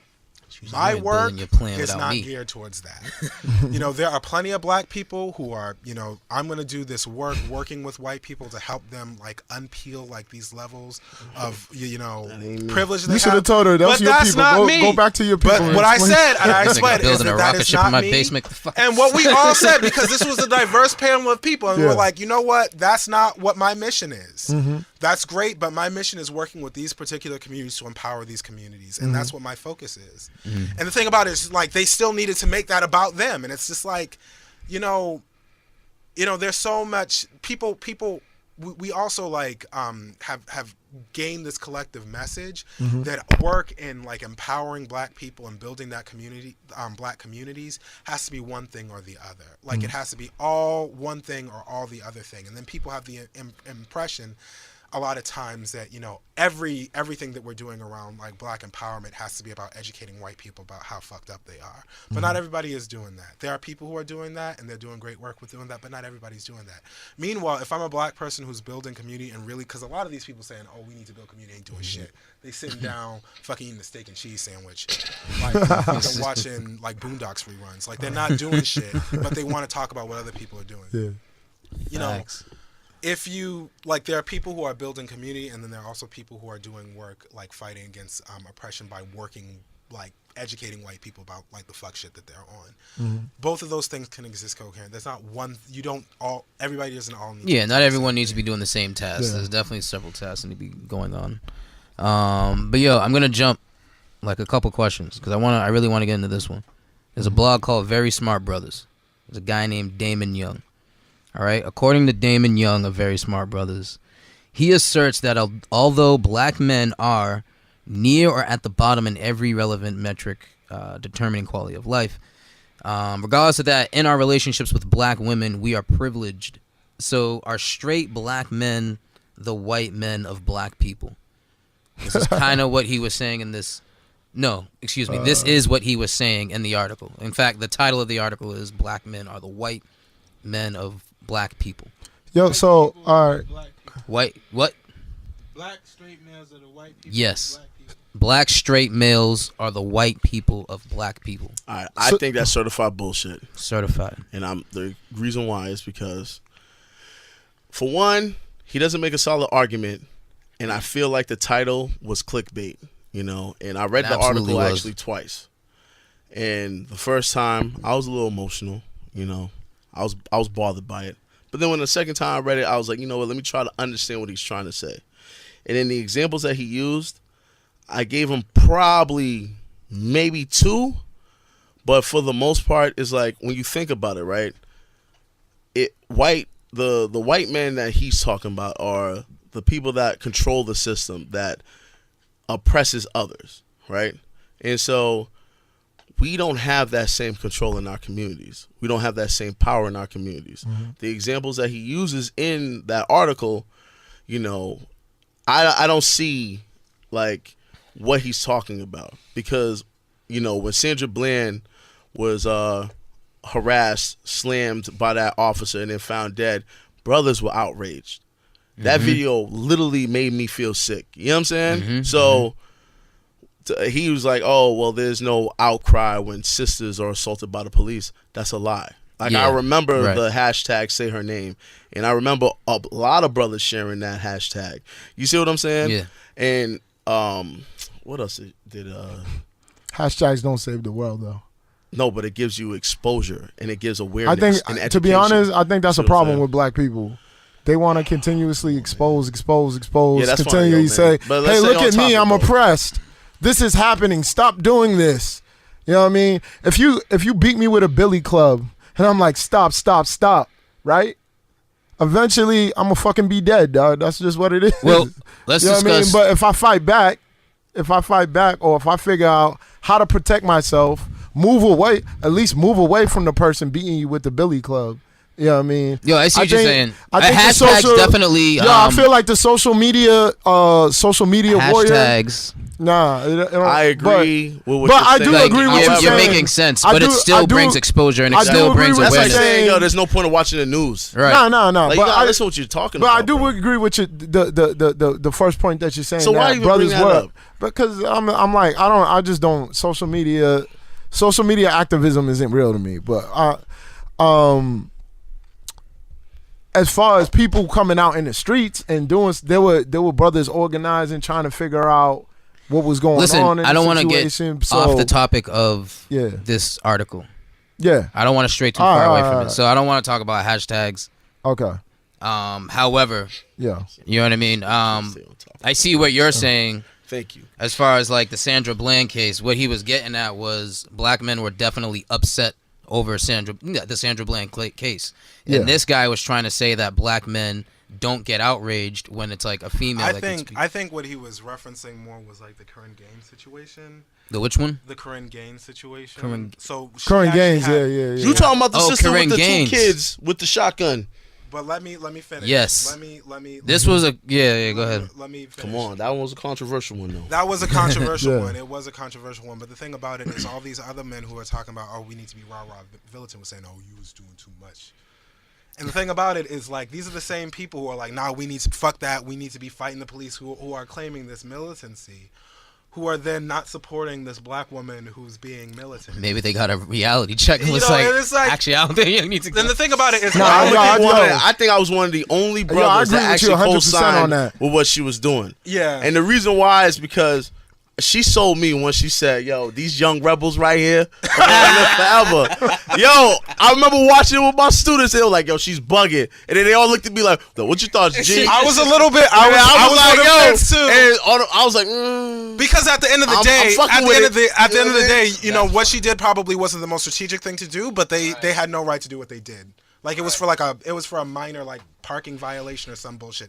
Yeah. Yeah. And they Like, ran up in order our for house. it- in order Yeah, for that it was, to be of course. escalated to that point. Yeah. Like it doesn't matter. They were still wrong for that shit. Yeah. Nah, like, but she may yo, not hold have- on. The real I'm thing not- that was wrong, yo, her man left, like literally jumped out the window. I'm like, yo, bro. That's true. I didn't And left know the that. kids. She literally stayed in the crib with a shotgun. And that's gonna get to This my next dude point. That's jumped gonna out get the to my window next and point. dipped and left the children. I didn't. This is she had a why sucker. I That, think that's that Hotep life. This Why is is what no, Where I think about. brothers can't arc up. Yo, When don't- brothers can't arc up. Yo, You know what I'm saying? I don't know.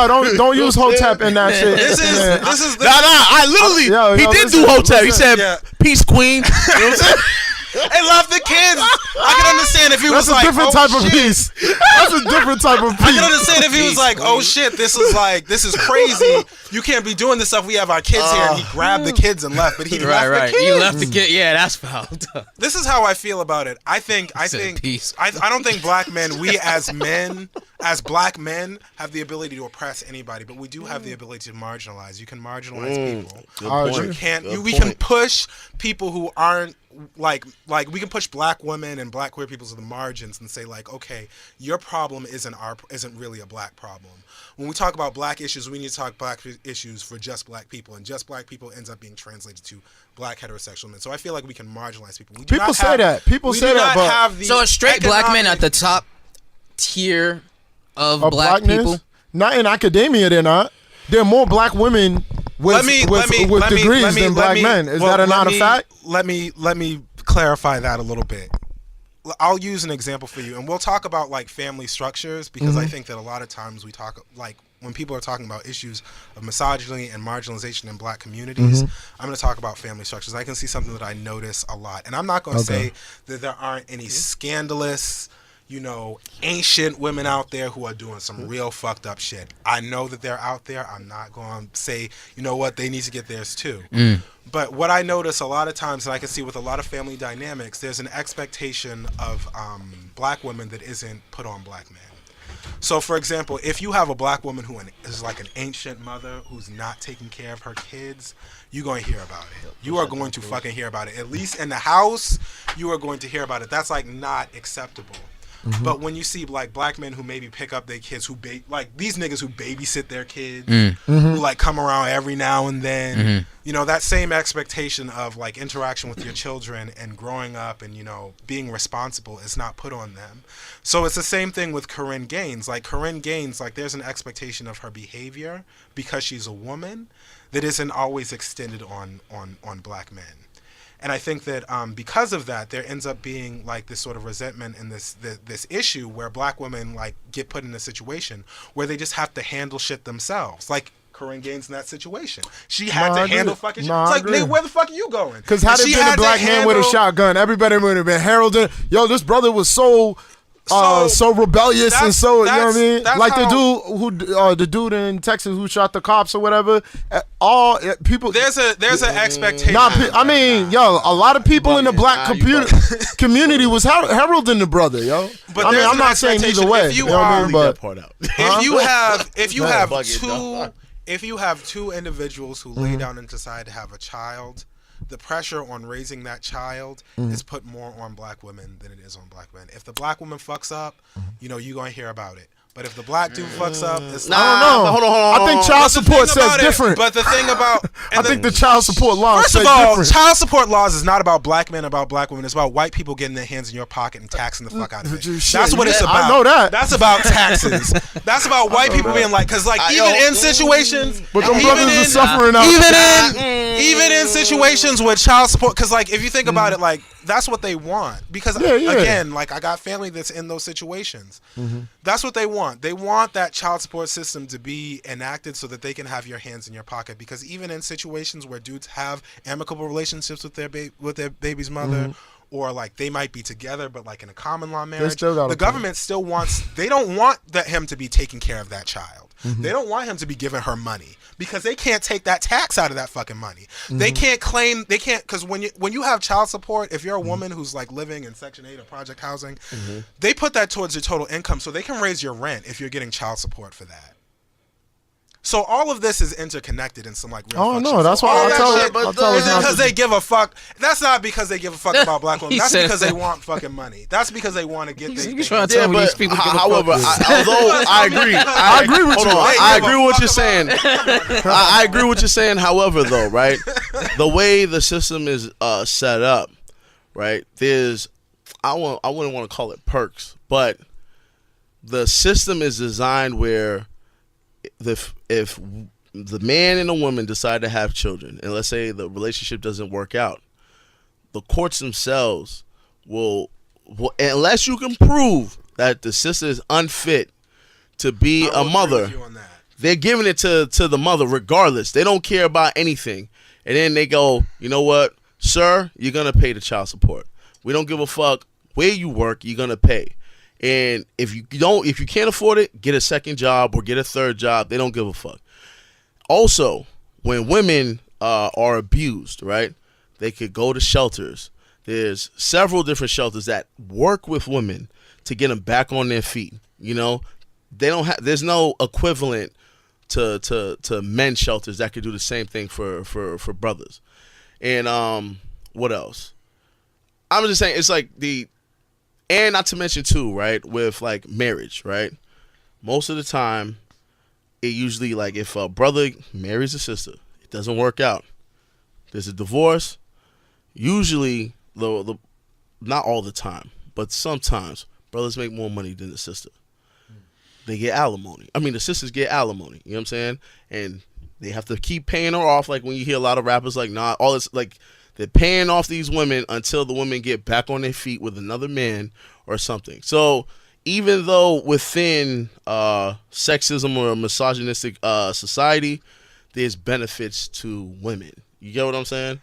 Okay, I can understand that, and I do think that it's really messed up the way the court systems oftentimes will even if you are a father who has all this shit together, you will still they will, unless you can prove that they're incredibly You will suffer. unfit. You gotta prove that she's a gotta prove crackhead. that she's like You gotta prove she she a gotta come in crackhead. with the crack Pretty pipe. much. Yeah. But I also think that what ends up happening is because of these systems and because they're put in place, like some black men do have this idea that being a father and being a good father is paying child support. Because you can give money out of your No, paycheck. it's That's being not there. the same Yeah.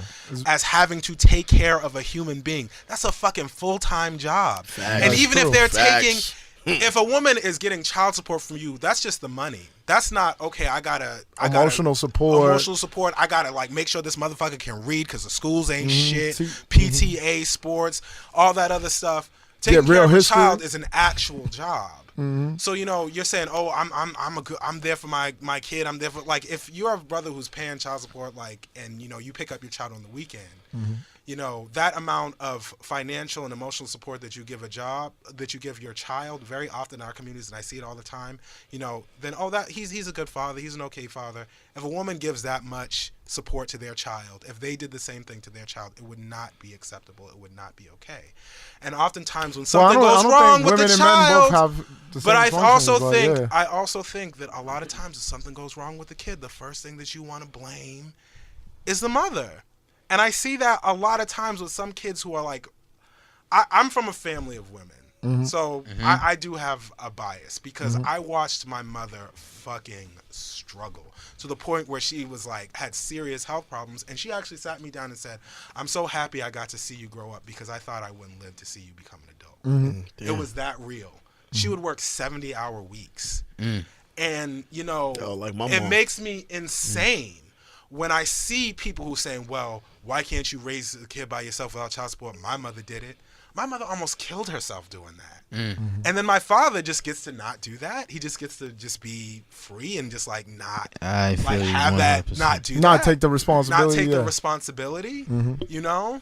So Yeah, but can that's yo, I and people was may waiting. dog him. People may Waiting dog for him G and to say he- something. I gotta say something. People may say that he ain't shit, but they're not gonna call him. Then like the amount of like the way that They're not our gonna hold him community- accountable. They're not the gonna way be that like, our yo. community is. Yeah. We cannot honestly say that a lot of people because like have you been on Twitter? Twitter niggas are terrible. Twitter niggas are the worst. Twitter motherfucker- niggas with their like, Twitter where- I fingers. swear Hell to yeah.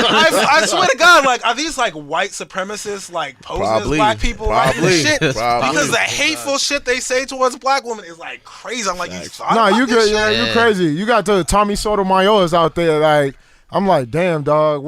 Yeah, but hold on. your mom I'm not sucking gonna you defend out? him. I'm not gonna defend, but I gotta play But- devil's advocate real quick. But I don't think there's no devil I- advocate. No, with there is. brothers like Hold that. on. there is an issue Yeah. like within the culture which puts a certain level of expectation on black women that they do not put on black men. And it's just considered like have to do. it's just considered like, okay, you're a woman, like you're just supposed to do that. You're supposed to have your shit together. You supposed to take care of people. Like this is just what you need to do. And that same expectation isn't always put on black men. Yeah, In G- my No, experience, hold is on. what I No, see. but You're y'all- 100% correct. However, and now I'm gonna use my mother as an example, right? Where she literally worked like 16 hours a day, right? She was just a nurse aide raising me and my brother. My father wasn't shit. Rolling Stone had multiple kids, different baby mothers. He just ain't shit. But my mother knew he wasn't shit. This is the thing that kills me. And it's like when you look at a lot of sisters, right? Brothers give them signs. Like these Negroes, they ain't got nothing. They ain't got a pot to piss in. They still live with their moms. You know, they got a nice ass car, but they fucking living in the living room. Pretty you know what I'm niggas with saying? these Like, pretty cars yeah, and shit. you know, My and it's grandfather like, used to say that to my well, and I always tell, hold on, I always tell my female students, right? I always the tell them, like, living yo, room. listen, You're right. these guys, got a bedroom. even though quote unquote woke dudes that they're interested in, they'll give you signs, you know, and sisters will ignore these signs because why? They want love and affection, right? But there also are studies that say women mature faster than men. So if you know this brother ain't shit, he got nothing going for himself. All he got is game. You know what I mean? And not to mention he's immature. What do you expect from this motherfucker? Do you? You Would see you? what I'm saying? Okay, I'm gonna Maybe play the because game you was said the tight. same thing to me. Do you feel the same way about these brothers who got these scandalous ass baby mothers? Do you feel the same way about them? Hell Right? yeah. I think, listen. I'm going to use me as a perfect example, right? It's like, you messed up, bro. Like, listen, the way I move, the way I walk, right? Let's just say out of nowhere, and I got a son. Let's just say out of nowhere, I just say, yo, fuck it, I can't do it no more, I'm out. My friends wouldn't look at me the same. My students wouldn't look at me the same. My family wouldn't look at me the same. Like, people would have legit problems with me. There's literally, I have people that look at me like, yo, you know what, yo, G, you my role model. You're my example of what a good black man should be. So if I fuck up, right, then it's like I'm putting down a lot of people. Not saying I'm being a father for other people. You know what I'm saying? I'm being a father because that's my son. But, you know, like, I'm not like those other brothers. If, though, I was, best believe, I will hope my wife is smart enough to see, yo, I'm But giving again, you you're signs that putting- I'm a fuck nigga. And if, But it's again, up to you're you if putting- you want to listen. But- I'm throwing it out. I'm giving you alley-oops. Like, Just giving you a know heads what up. I'm But saying? you're still, Like, but and then you just ignore everything that I'm doing. And then we have a kid and I disappear. Like, at really? the same, You know what I'm saying? At the same time, though, and that's understandable. But at the same time, though, the benefit of the doubt oftentimes is not given to the fact. Like, if I think about my mother had me when she was 25, she was an adult, but that's not really a fucking adult. I remember like how Yeah, stupid I you was still at fucking 25. 25. You're You're still a fucking idiot. So like, I was in the club every day. you know, you have people. You still in the club? You have people that Yeah, will but I say take care of my this about women. responsibility. Oh, you should have known better. You should have known better. Not giving them the benefit of the doubt that it was still two people and that she may not have had her head together either. So like, I see people say this to like teenage girls who are like 15 who get pregnant by grown men. And then you're telling, true. and that's then, wrong. And that's and wrong. then, but the thing about that is the culture which says that also will tell these girls, well, you should have known better, and you shouldn't have been fast, and you shouldn't I don't know have been about all that one now. No, but the thing about Older that brothers is, smashing 15-year-olds. I don't well, the know. thing about that is you That's know, Nigga, you a wild. scumbag, and you should go to but jail. the thing about You know it what I'm is saying? you know that, and you also are from a community of men who would Go to hold jail, you might accountable get for bodied. nothing I don't like know, that. man. Yo, And you're facts. from- but And that's the you're thing. That's why But fathers need you're to be from, there. but you're from Protect a your daughters. community of men who would hold you accountable, and you're from a family that would hold you accountable, and you have that common sense. But a lot of the other people who are using that same rhetoric, I'm not saying you, I'm saying a lot of other people who use that same rhetoric that you should have known better will apply it in that situation as well.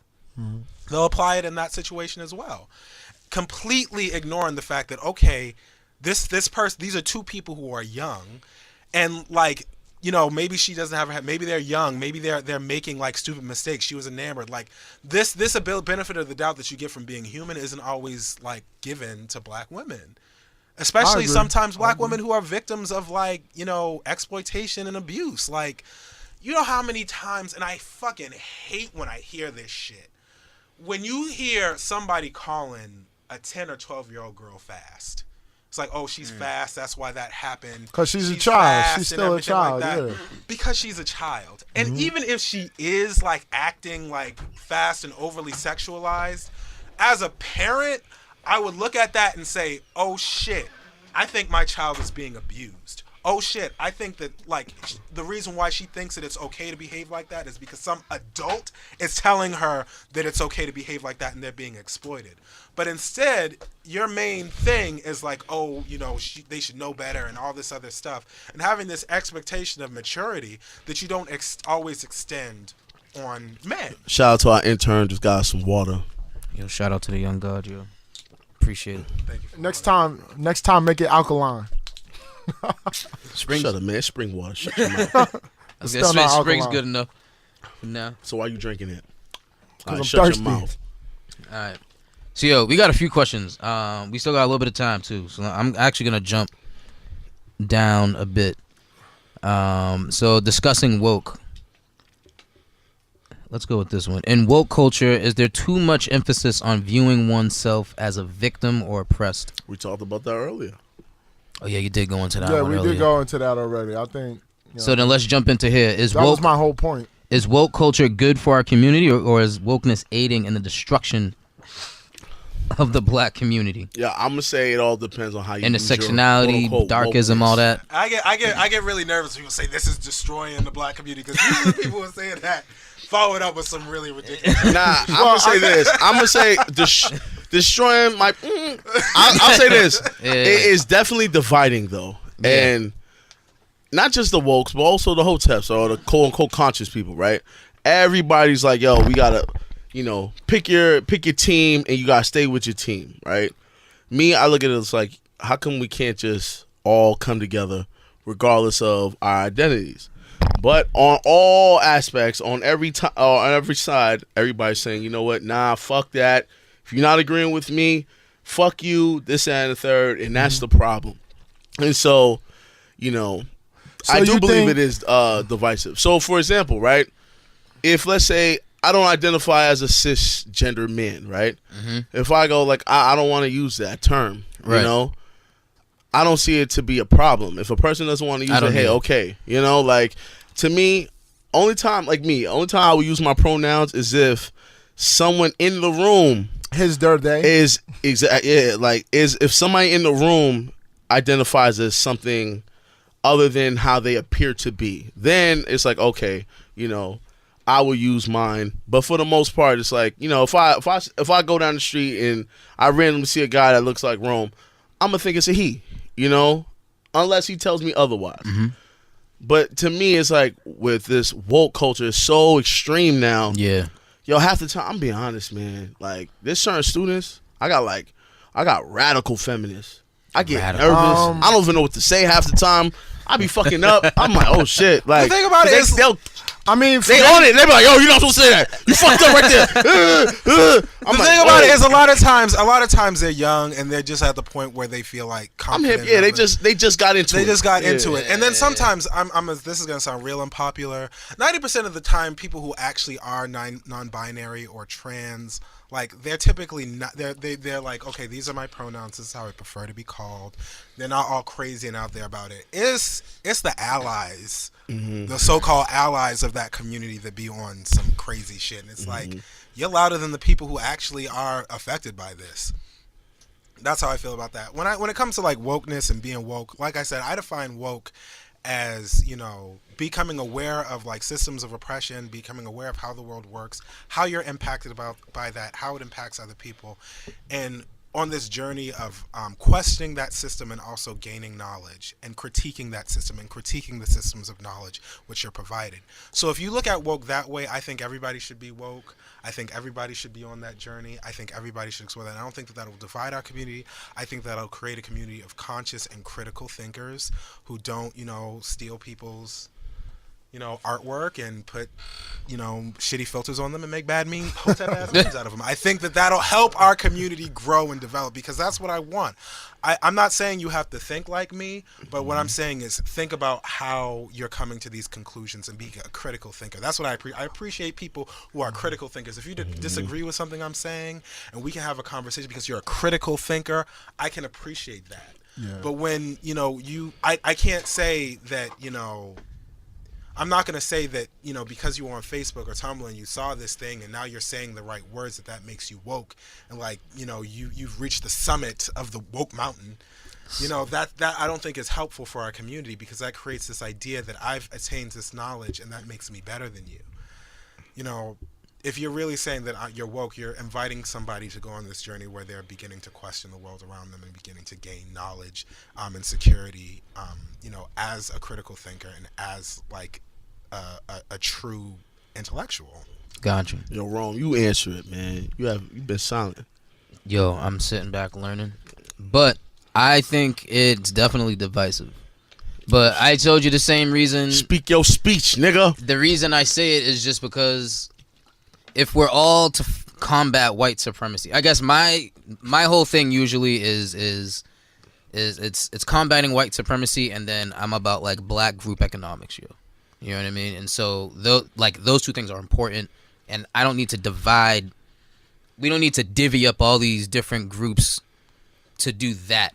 You know what I mean? I feel like the black community should focus on rebuilding and trying to, I guess, gain control, or however you want to word it, you know, of the current society that we live in. And I so think that when we talk about the ideas later, let's just do the work.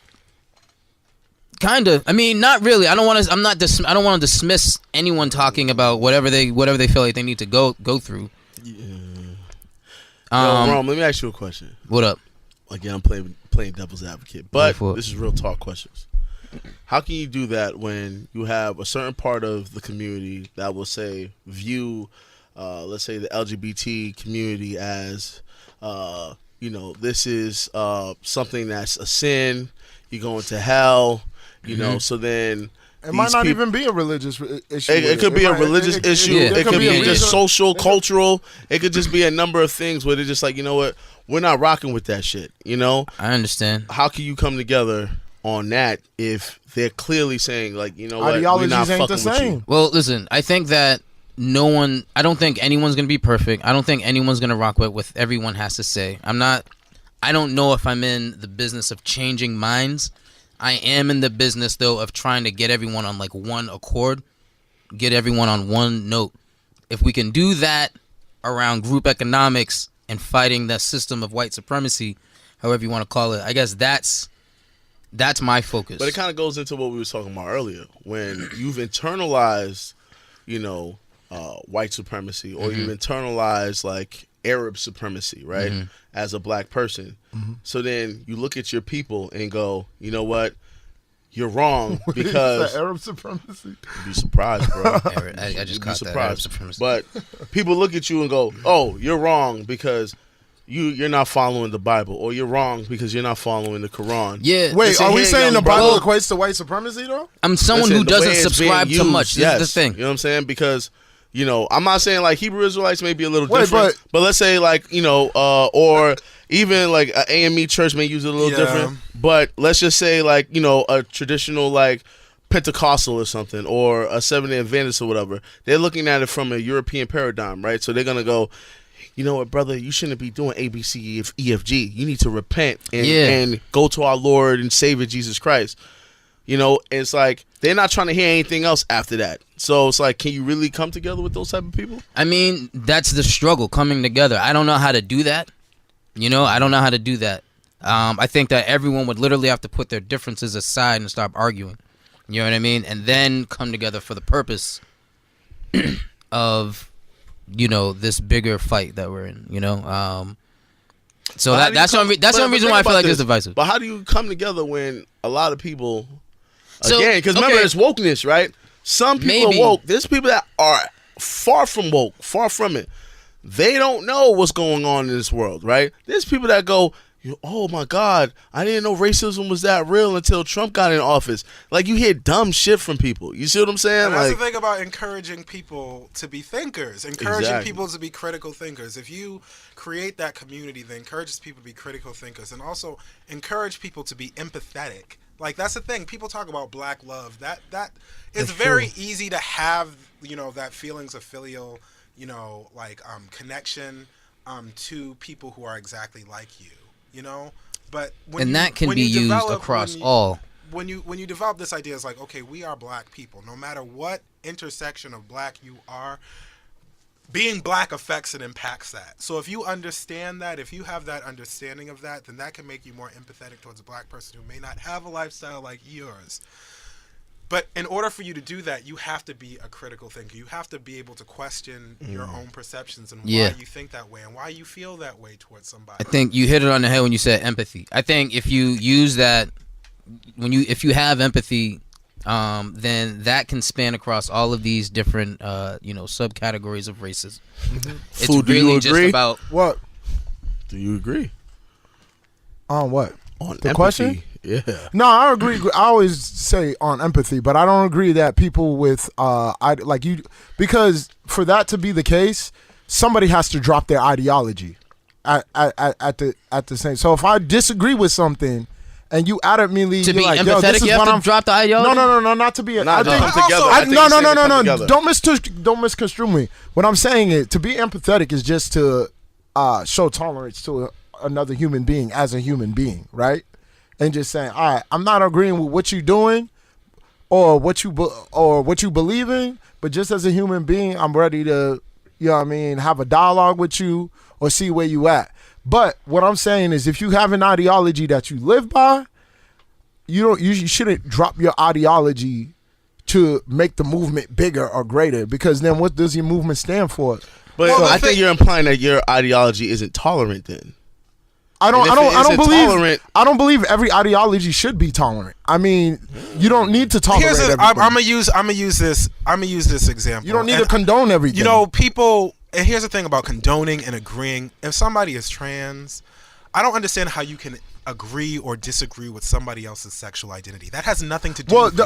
that's Well, not. just like wait. Let me just finish. I mean- That has nothing. Oh, we just opened up a can of worms. What? Wait, here's the thing. You're Here's right. the It thing, has and it's nothing about a lot of to do. here's But it the has thing. something to do with the community. But no. all our behaviors have something to do with the community. It doesn't. Okay. That has nothing to do with you.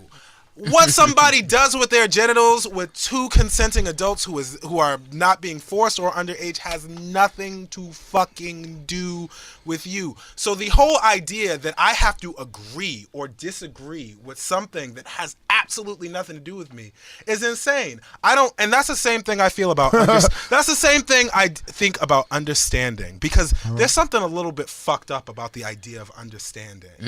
So the idea is like, okay, we need to have a level of understanding with you. So in order for me to give you the respect that's due to you as a human being who draws breath on the earth, I have to understand you. You have to convince me that I need to like have a complete and total like cognizance of who you are and what you go through in order for me to give you basic human respect. I think that that's bullshit. Nah. If you like, I think I that. almost rocked with you till you said that. But the thing about So it, should we rock with pedophiles? no, I don't think that we should. Why? rock Why with it. not? But the reason why, Why we can? Why not? Why the not? reason why, I don't like need said to before- That understand could be, and I think they said like that's chemical. No, they no, literally human can't being. change. What I said. Yo, they literally what say I once a said- pedophile, they cannot change that What shit. I said was that two adult consenting individuals. That's not two Ah, adult you got that, you consenting got that. individuals. I don't. Don't try to draw me into them fuck You got that. motherfuckers. You got that. What I'm saying is, there's this idea that in order for you to work with somebody, or in order for you to give somebody basic human respect, that person has to do something to convince you of their humanity. And that's the expectation that we Yeah, that's tend a to problem. hold people Yeah. to. And I don't think that you should have to. I don't think that when it comes to that, when it comes to like people who are within our community, who are again not forcing shit on people or doing shit with kids or doing something which is negatively impacting another person, that in order for me to even respect your humanity, you have to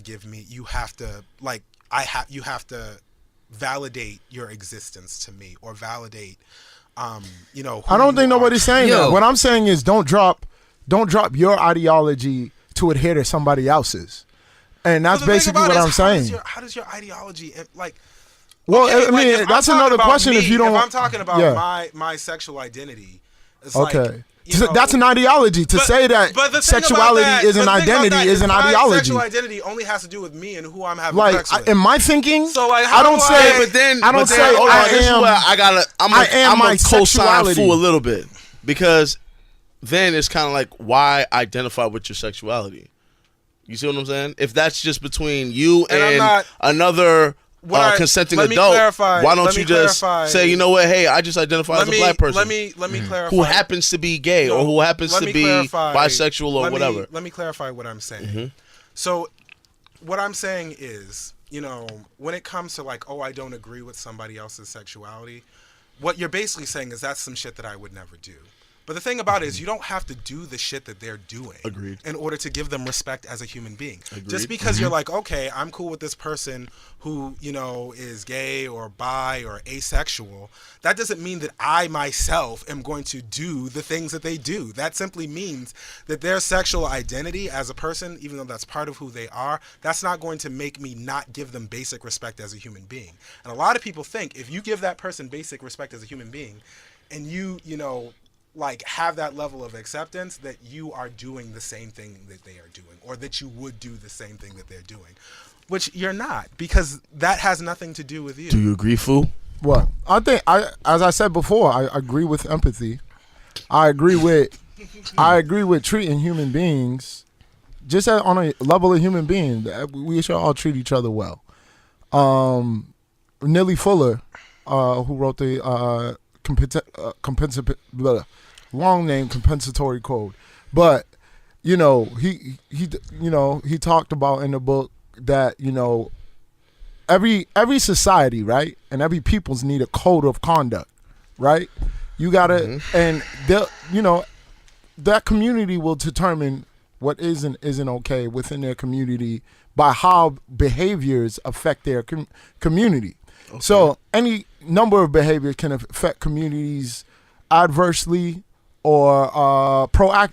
All right, how about this? Can you at least give me like 3 examples of actions that you believe just shouldn't be in the community?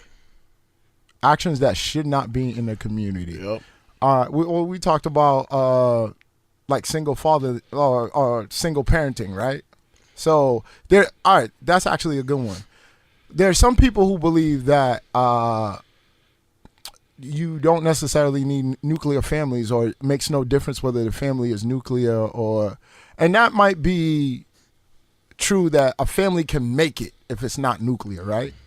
But ideally you would want both paternal and maternal there, both parents there to have the best situation. You know what I mean? So not you're to say that you're saying a man and a woman Yeah. coming together To- to form a family.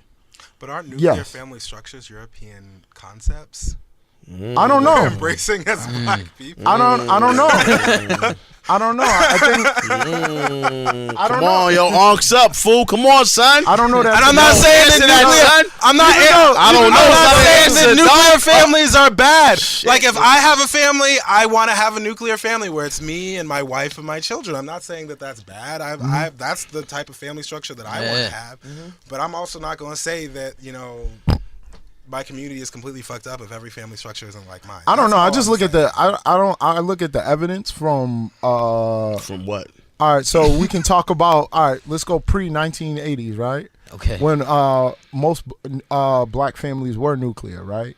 And we can talk about the stability within black families, stability of black people economically at times when we did have nuclear said- families Before the 80s? before the crack hit. So you also have Before to the take crack into hit. consideration the So- control. So crack hits, Yeah, and yeah. also not only is the nuclear family being broken up, but two, like there's a long history of there being two incomes in a family. So both men and women working. So Mm-hmm. you have not only the breakup of that family, but you have the introduction of drugs, and then there's only one income coming into the house instead of two. So Yeah, yeah, yeah. you So can blame- economically, there's you a can strain. you can talk about like the family dynamic being fucked up, but you also have to take into consideration that there are other controls that you have. There are other No, factors. there's definitely Other than the definitely. fact that it's but not a I'm man just and woman saying, living together. even taking the economics out of it, even just the example of a man seeing another man, who takes care of him. Oh, girl, if you got a daughter, seeing, all right, this is how men should treat me. This is my dad treating my mom. I'm talking about in a healthy family. I'm not talking about in a family where there's abuse or there are problems with, because that's not helpful Yo, either. But let me ask you a question real Yeah. quick. yeah, Now, can't Mm-hmm. that be the same with, like, let's say, a same-sex household? What if there's one person who's the masculine and the other person who's the feminine, but they just happen to be the same sex? Could they still have a nuclear family, like how you're saying? if you're asking me, probably not. But I mean, if you Talking to me. I mean, if you're asking me, But I the don't- thing about it- that's what I'm saying. Because I don't have quantitative data on that, I can't really answer that question. But can we- I can't really answer that But question. can we dissect truthfully. family dynamics too? So like, I don't know how other people's family was, but like, even though it wasn't like my mother, my father, I had like aunts, uncles, cousins, and like my idea of my There was somebody there. But the thing about it Yeah. is, my idea of my immediate family is not is like my uncles and my aunts and my grand. There's like people who are having a strong impact in my life in terms of like who I'm looking at up to as a role model and who's impacting my life extends beyond like this idea of a nuclear family. And that's one of the things, that we don't often What's that proverb? It takes a village to raise a child. It does take a village, and I don't absolve that the village needs to be there as well. But I feel like the duties of the mother and father should always be there for stability purposes, and that's to say the mental stability of the child too, because there's all types of like. in my past I've worked with kids and I still work with kids. There's a lot of issues that come from like, yo, I don't know who my dad is. Nah, I agree like, with you. I agree with That's that. why. You see, I or agree like with I don't that. know, or even brothers. Like I think I mentioned last episode, I had a brother who one of my good friends, but he used to call women the B word, and when he didn't, we were talking about catcalling, and a lot of that stemmed from he didn't know his mother, so every woman that rejected him was his mother. You know what I mean? Like in the psychology of him, you know what I mean? Like that hurt him more probably than it would hurt a brother who was like, I had both parents, I had stability, so psychologically that don't affect me. It doesn't affect me in the same way. But do you feel But- like, well, in those situations, the Yeah. family is like completely broken? It seems that I don't think he had a good pop. He had his I pops. know, but the thing about that But is he's like still he has missing his sisters. mother. He's still missing his mother. He's still. Yeah, that but issue like- is still there. But It's do an you underlying think? issue. Do you think that in all cases, like it's impossible for there to be a level of familial stability? No. that exists outside I of a don't think. nuclear family? No, this is not a. Like, yo, your family won't work if there's one parent there. But what I'm saying is, the ideal situation for the most stability, my belief, and this is my personal belief, is that when the nuclear family is there, because I do believe that family is the basic structure, as they say in Karl Marx says, family is the basic structure of society. So if your family isn't right, then you can't build nothing. You can't build a black nation without the black family being intact. You know what I mean? If that's like the basic level. You know what I mean? If the family is not intact, then nothing else is gonna work. All you're gonna have is then generations of dysfunction. I hear what you're saying, but what like the LGBTQA community will argue is, that's a traditional form of family. But what about non-traditional forms of family? Are you saying that children can't grow up secure in themselves, grow up in a healthy relationship? You see what I'm saying? I mean, anything can happen.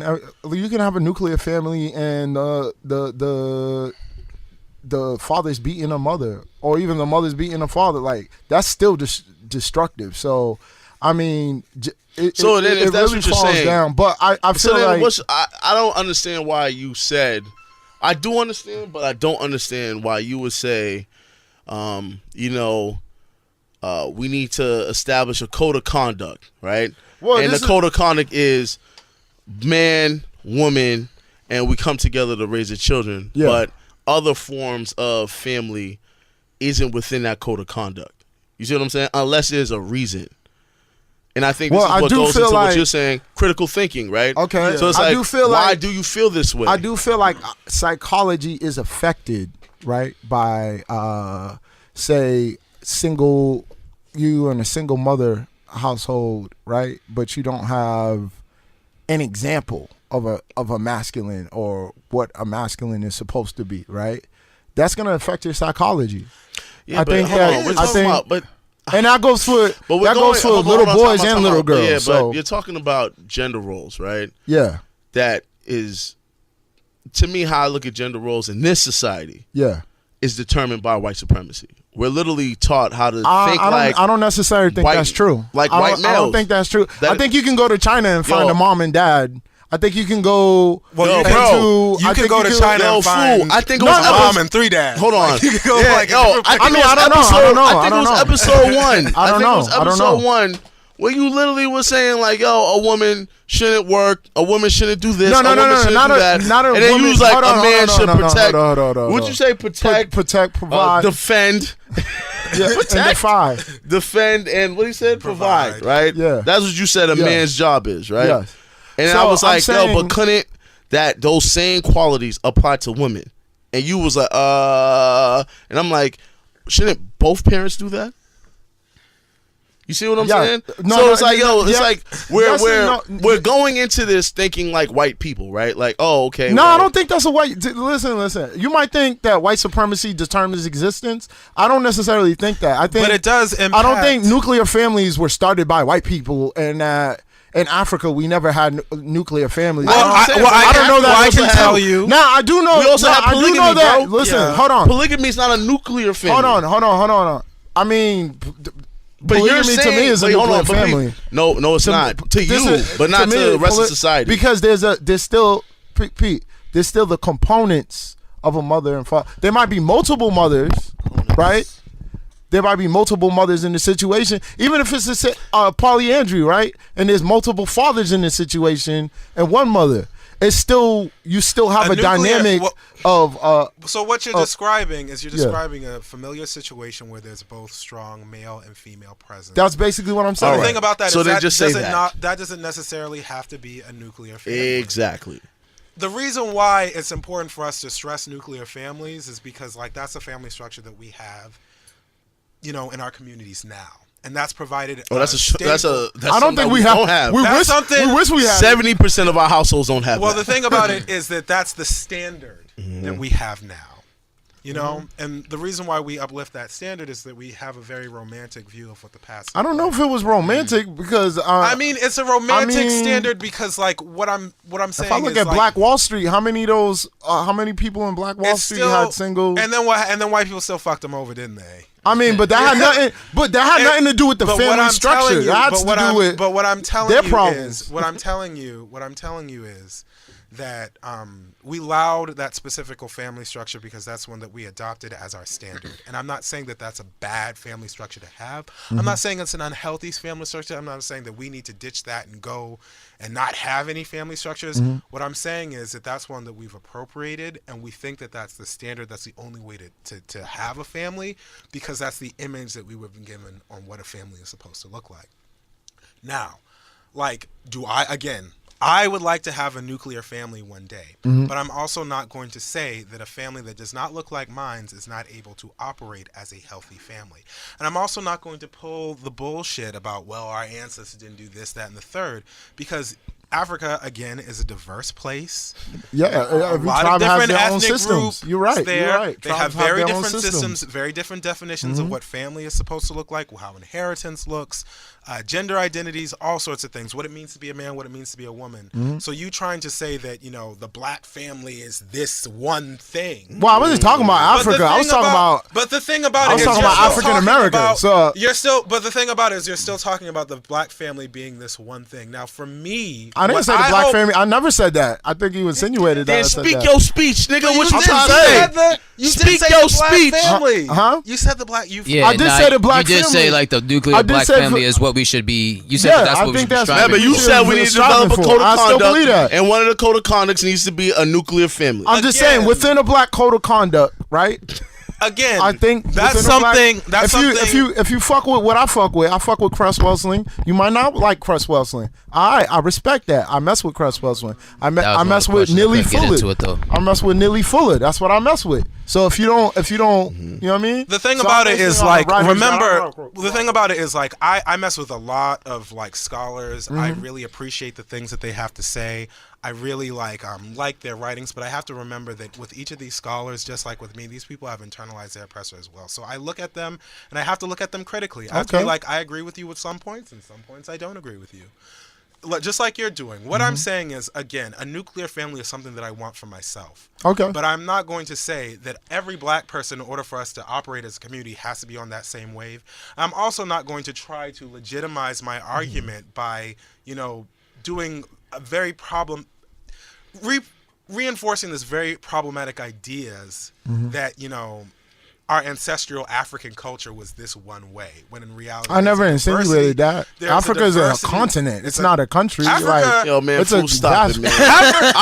man. Yo, listen, Africa, bro. and you done told me, oh, yo, there's no such thing as homosexuality in all of Africa. I What? said, No. bro, I didn't say all of Africa. I said, stop yourself. Africa. Hold on. Can I tell you something? Yo, Unc, so I go said, obviously there are tribes that in Africa that do now you partake in know. homosexuality. At least now you know. No, but what I said was there are tribes in Africa, and you can look this up. And I can even give you some reference information if you need to find this. I said there are tribes in Africa where there's no word or even idea of homosexuality because nobody in that Well, the thing about Okay, that tribes is, wanna bring that participates in that. well, the thing about that is, Someone's gonna bring I'm that up. also going to bring this up to Yeah. you too. Until like fairly recently, we didn't have a word for homosexuality, and heterosexuality, if you look this up, actually meant people who were, you know, sex addicts, who were like addicted to heterosexual sex. So when you talk about homosexuality, like even in cultures like in ancient Greece and Rome, where homosexual behaviors were relatively common, they didn't have a word for like being homosexual as a sexual identity.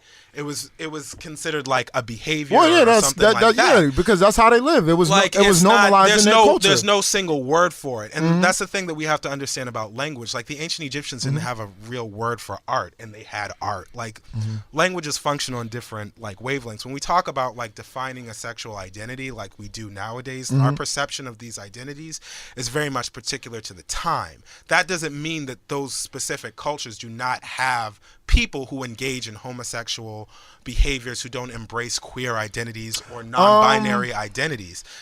It simply means that their way that is in their culture and their language is very different. So even when you look at, like, if you study information about like African cultures that do that, because like, again, I'm not going to say all African cultures do that because there's thousands of them. Some it's taboo, some it isn't.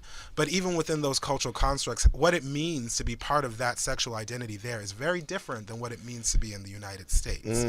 So like, it's a complex thing. All I'm saying is complex. I get very nervous when black people say that in order for us to come together as a community, we all have to adhere to this one family structure that I happen to like agree with, and if you don't do that, it's No, I didn't say we need quote a- unquote. I'm not saying you. I'm not saying. I'm just saying we need to have a code of conduct. that is what you're saying. Code of rules. No. That Every is what you're society. Hold saying. on. Every society, whether matriarchal, patriarchal, whatever, every society has a code of rules. Would you agree to Yo, that? cut the Or bullshit, code yo, of conduct fool. that Speak they your follow. speech. That's all Speak I'm your saying on speech. this. What are you saying? then every right culture- now. That's pretty simple to Yo, understand. declare what But you saying, son. every culture then has, as a culture, has the ability to sit down and decide what that means. Exactly. And every I culture agree. also I has agree. the ability to change. So even if I it also was agree the with case where throughout all of African history you only had nuclear families, we as a community can evolve and change and say that some people within our community do not feel that way anymore. So we can, as a community, evolve to embrace a more inclusive And idea we of can what choose family not be. to embrace. We can make that choice, but we can. Let's make a choice collectively. We can make that choice, and people have the right to make that choice. So all I'm saying is like people. We have this very fixed idea of what family is and what family means, but we're not breaking down why that's important. So like to me, what's important about the black family is the fact that what I love about black families, a lot of black families, is the idea that you have this very strong extended familial support. That I had the familial support of my great aunts and uncles and cousins and all of this stuff growing up. And when I can't speak to every culture in Africa. I can only speak to where I was in We'd Nigeria. be here all day. We'd be talking about West I can talk about my experience Yeah. seeing that type of familial support that exists, extended familial support that exists also in Nigeria where I was. And I can see that that's one of the strengths of our communities. And that, to me, that's one of the most important things about preserving the black family. When I say about preserving the black family, like preserving that very strong, interconnected, extended family support where we all are supporting each other in a way that we're able to succeed. Like the reason why I'm able to be an artist and do that is because I have the support not only my mother but my aunts, my great aunts, my uncles. Like we come together, and we form like that strong sense of community. And to me, like what you're looking for in a family, whatever that looks like, is you're looking for that strong support of other people who are being not only being role models, but also providing you the emotional, like economic and like educational security that you need to be a successful human being. So when I think about what the black family needs to look like, that's what I'm thinking about the black family needs to look like.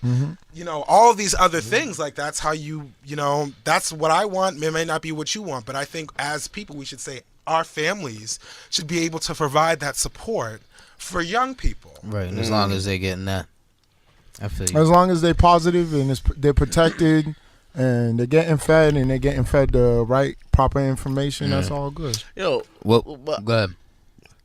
fool, this is what I'm confused about you, right? I'm confused Because you about have Y'all got strong 5 minutes. views. I I know, was gonna but you have close the strong views. I do have But when you strong have an views. opportunity to explain your strong views, you backpedal like a motherfucker. I'm not backpedaling on nothing. So did I what? say- did my view change? That's why all I of a asked you to sudden? speak your speech. Like you said, nuclear affinity. You said, I'm not saying it has to be. No. Listen. I'm like, listen. bro, like Because be we 100. don't, bro. We don't live in a vacuum, bro. We don't. So then obviously, how- there's Vacuum. I multiple agree. situations, right? So now walk with me. If you're I'm saying, not gonna let's say, yo, establish you got code a of single conduct. mother, so What does there's that no mean? way you're gonna make it. No, but That'd be fucking crazy, But bro. walk with me on this. If you're saying we have to establish a code of conduct within our community, like you have to define things, right? Yes, and So then I'm asking you- within so my then I ask you- definition, and the community, Thank you for cutting me off. can I vote. appreciate it, bro. The community can vote on that, right? If Oh, we're so- doing oh, it, so that's how we're if gonna we're do it. deliberating. I don't All know right, how you to be should establish deliberating. that a while ago. You can't there has to be a consensus. Hold on. There has to be a consensus in the community But there will on never the be a best consensus. way. You can't even vote On the on best the way. size of KFC. On the best way. You On the best way to define We gotta put what up a is community necessary poll. for our community. That's what I'm saying. There has to be a consensus, right, about what's gonna be okay, what's not okay. Where these ideas come from? The ideas we accept, where do they come from? Who's giving us these ideas? Do these ideas work for our community, or are Listen. they adversive to our community? Listen. And that's what I'm saying. But you have to have a defined construct of, yo, what's the best way? All right. That's all I'm saying. I'll be real quick. This has to be the last. Yes. I actually agree with Fu on this one thing. Yeah, absolutely. Right? That we need to get to the root cause of what's causing a lot of trauma in our communities, right? And usually when you look at it, well, this is just from my opinion, right? How I observe things, right? The trauma that we're experiencing is producing a lot of things that may not be inducive to our community, right? So if we actually get to the root cause of this, right, maybe our communities will look 10 times better, 100 times better, right? But for us to do that, it requires dialogue, it requires study, research, it requires like a number of things that I don't think wokes or hoteps or even religious people, whatever, are willing to do. You see what I'm saying? Because, and even if they are willing to do it, they're going to come in there with a bias, right? They're going to come in there from the lens of, well, I'm here to advocate for Christians. I'm going to advocate for Muslims. I'm going to advocate for the LGBTs. I'm going to advocate for the RBGs. I'm going to advocate for A, B, C, D, E, F, G. You know what I'm saying? Opposed to just saying, you know what? Let's literally do real studies and find the real answers to heal our community. And on that note, I'm going to end it. That was my closing remark. Has given us the closing remark. Bars. Well, listen. Thank you, Steven, for showing up and having this crazy ass conversation with us. We always try to build with different minds and everything. So, just let them know. Let them know where they can find you. Let the people know where your work is. Website, plug whatever you need to plug. Do it up. So please follow Eton Project. EtonProject.com is my website. The project I'm working on now is Eton Part 1, which is a graphic novel exploring Yoruba. Spell that? ITAN Project, well, you know how to spell project. ITANproject.com. Eton Part 1 is a graphic novel based off of Yoruba oral literature. It's taken from Ifa and Oriki. It is executed using traditional West African textile and sculptural art, so it incorporates Western illustration with traditional African textiles, telling stories about Yoruba art, about ancient Yoruba culture. I don't know, bro. I don't know. Your website not working. I don't know. Let me see. No, Eton with the T. Oh. With an N. ITAN project.com. ITA. So I'm currently raising money to self-publish and distribute the comic. So all you people who are like, we need to support Black creative ventures, I am printing and distributing this comic 100% by myself. I'm not going through any type of publisher. Okay. I'm doing it all by myself. So if you're interested in hearing and learning about Yoruba art and culture, I'm not going to be, this isn't the be all end all of it, but it is an exposure to Yoruba art and aesthetics, and also a project meant to expose people to traditional West African art, culture, and philosophy through a medium which is both accessible physically and also visually and conceptually. So follow me at The Art of Stephen Hamilton on Instagram, Stephen with a PH, and be sure to check out etonproject.com. Awesome. Appreciate it. I will be supporting. Word what up. I see. Word up. Everyone should Yes, support yes. you. We gotta go ahead Everybody and should hit support. Yes, yes. that. Definitely. Well, thank you for coming through. Thank you to the young God over here for bringing us the water. I appreciate it. And that's it. It's You Panic. Big ups to the We'll be back intern. next week. Big up to the intern. Peace. Peace. We had to learn from them. You dig? We're gonna be there for the next generation. We're gonna talk to them.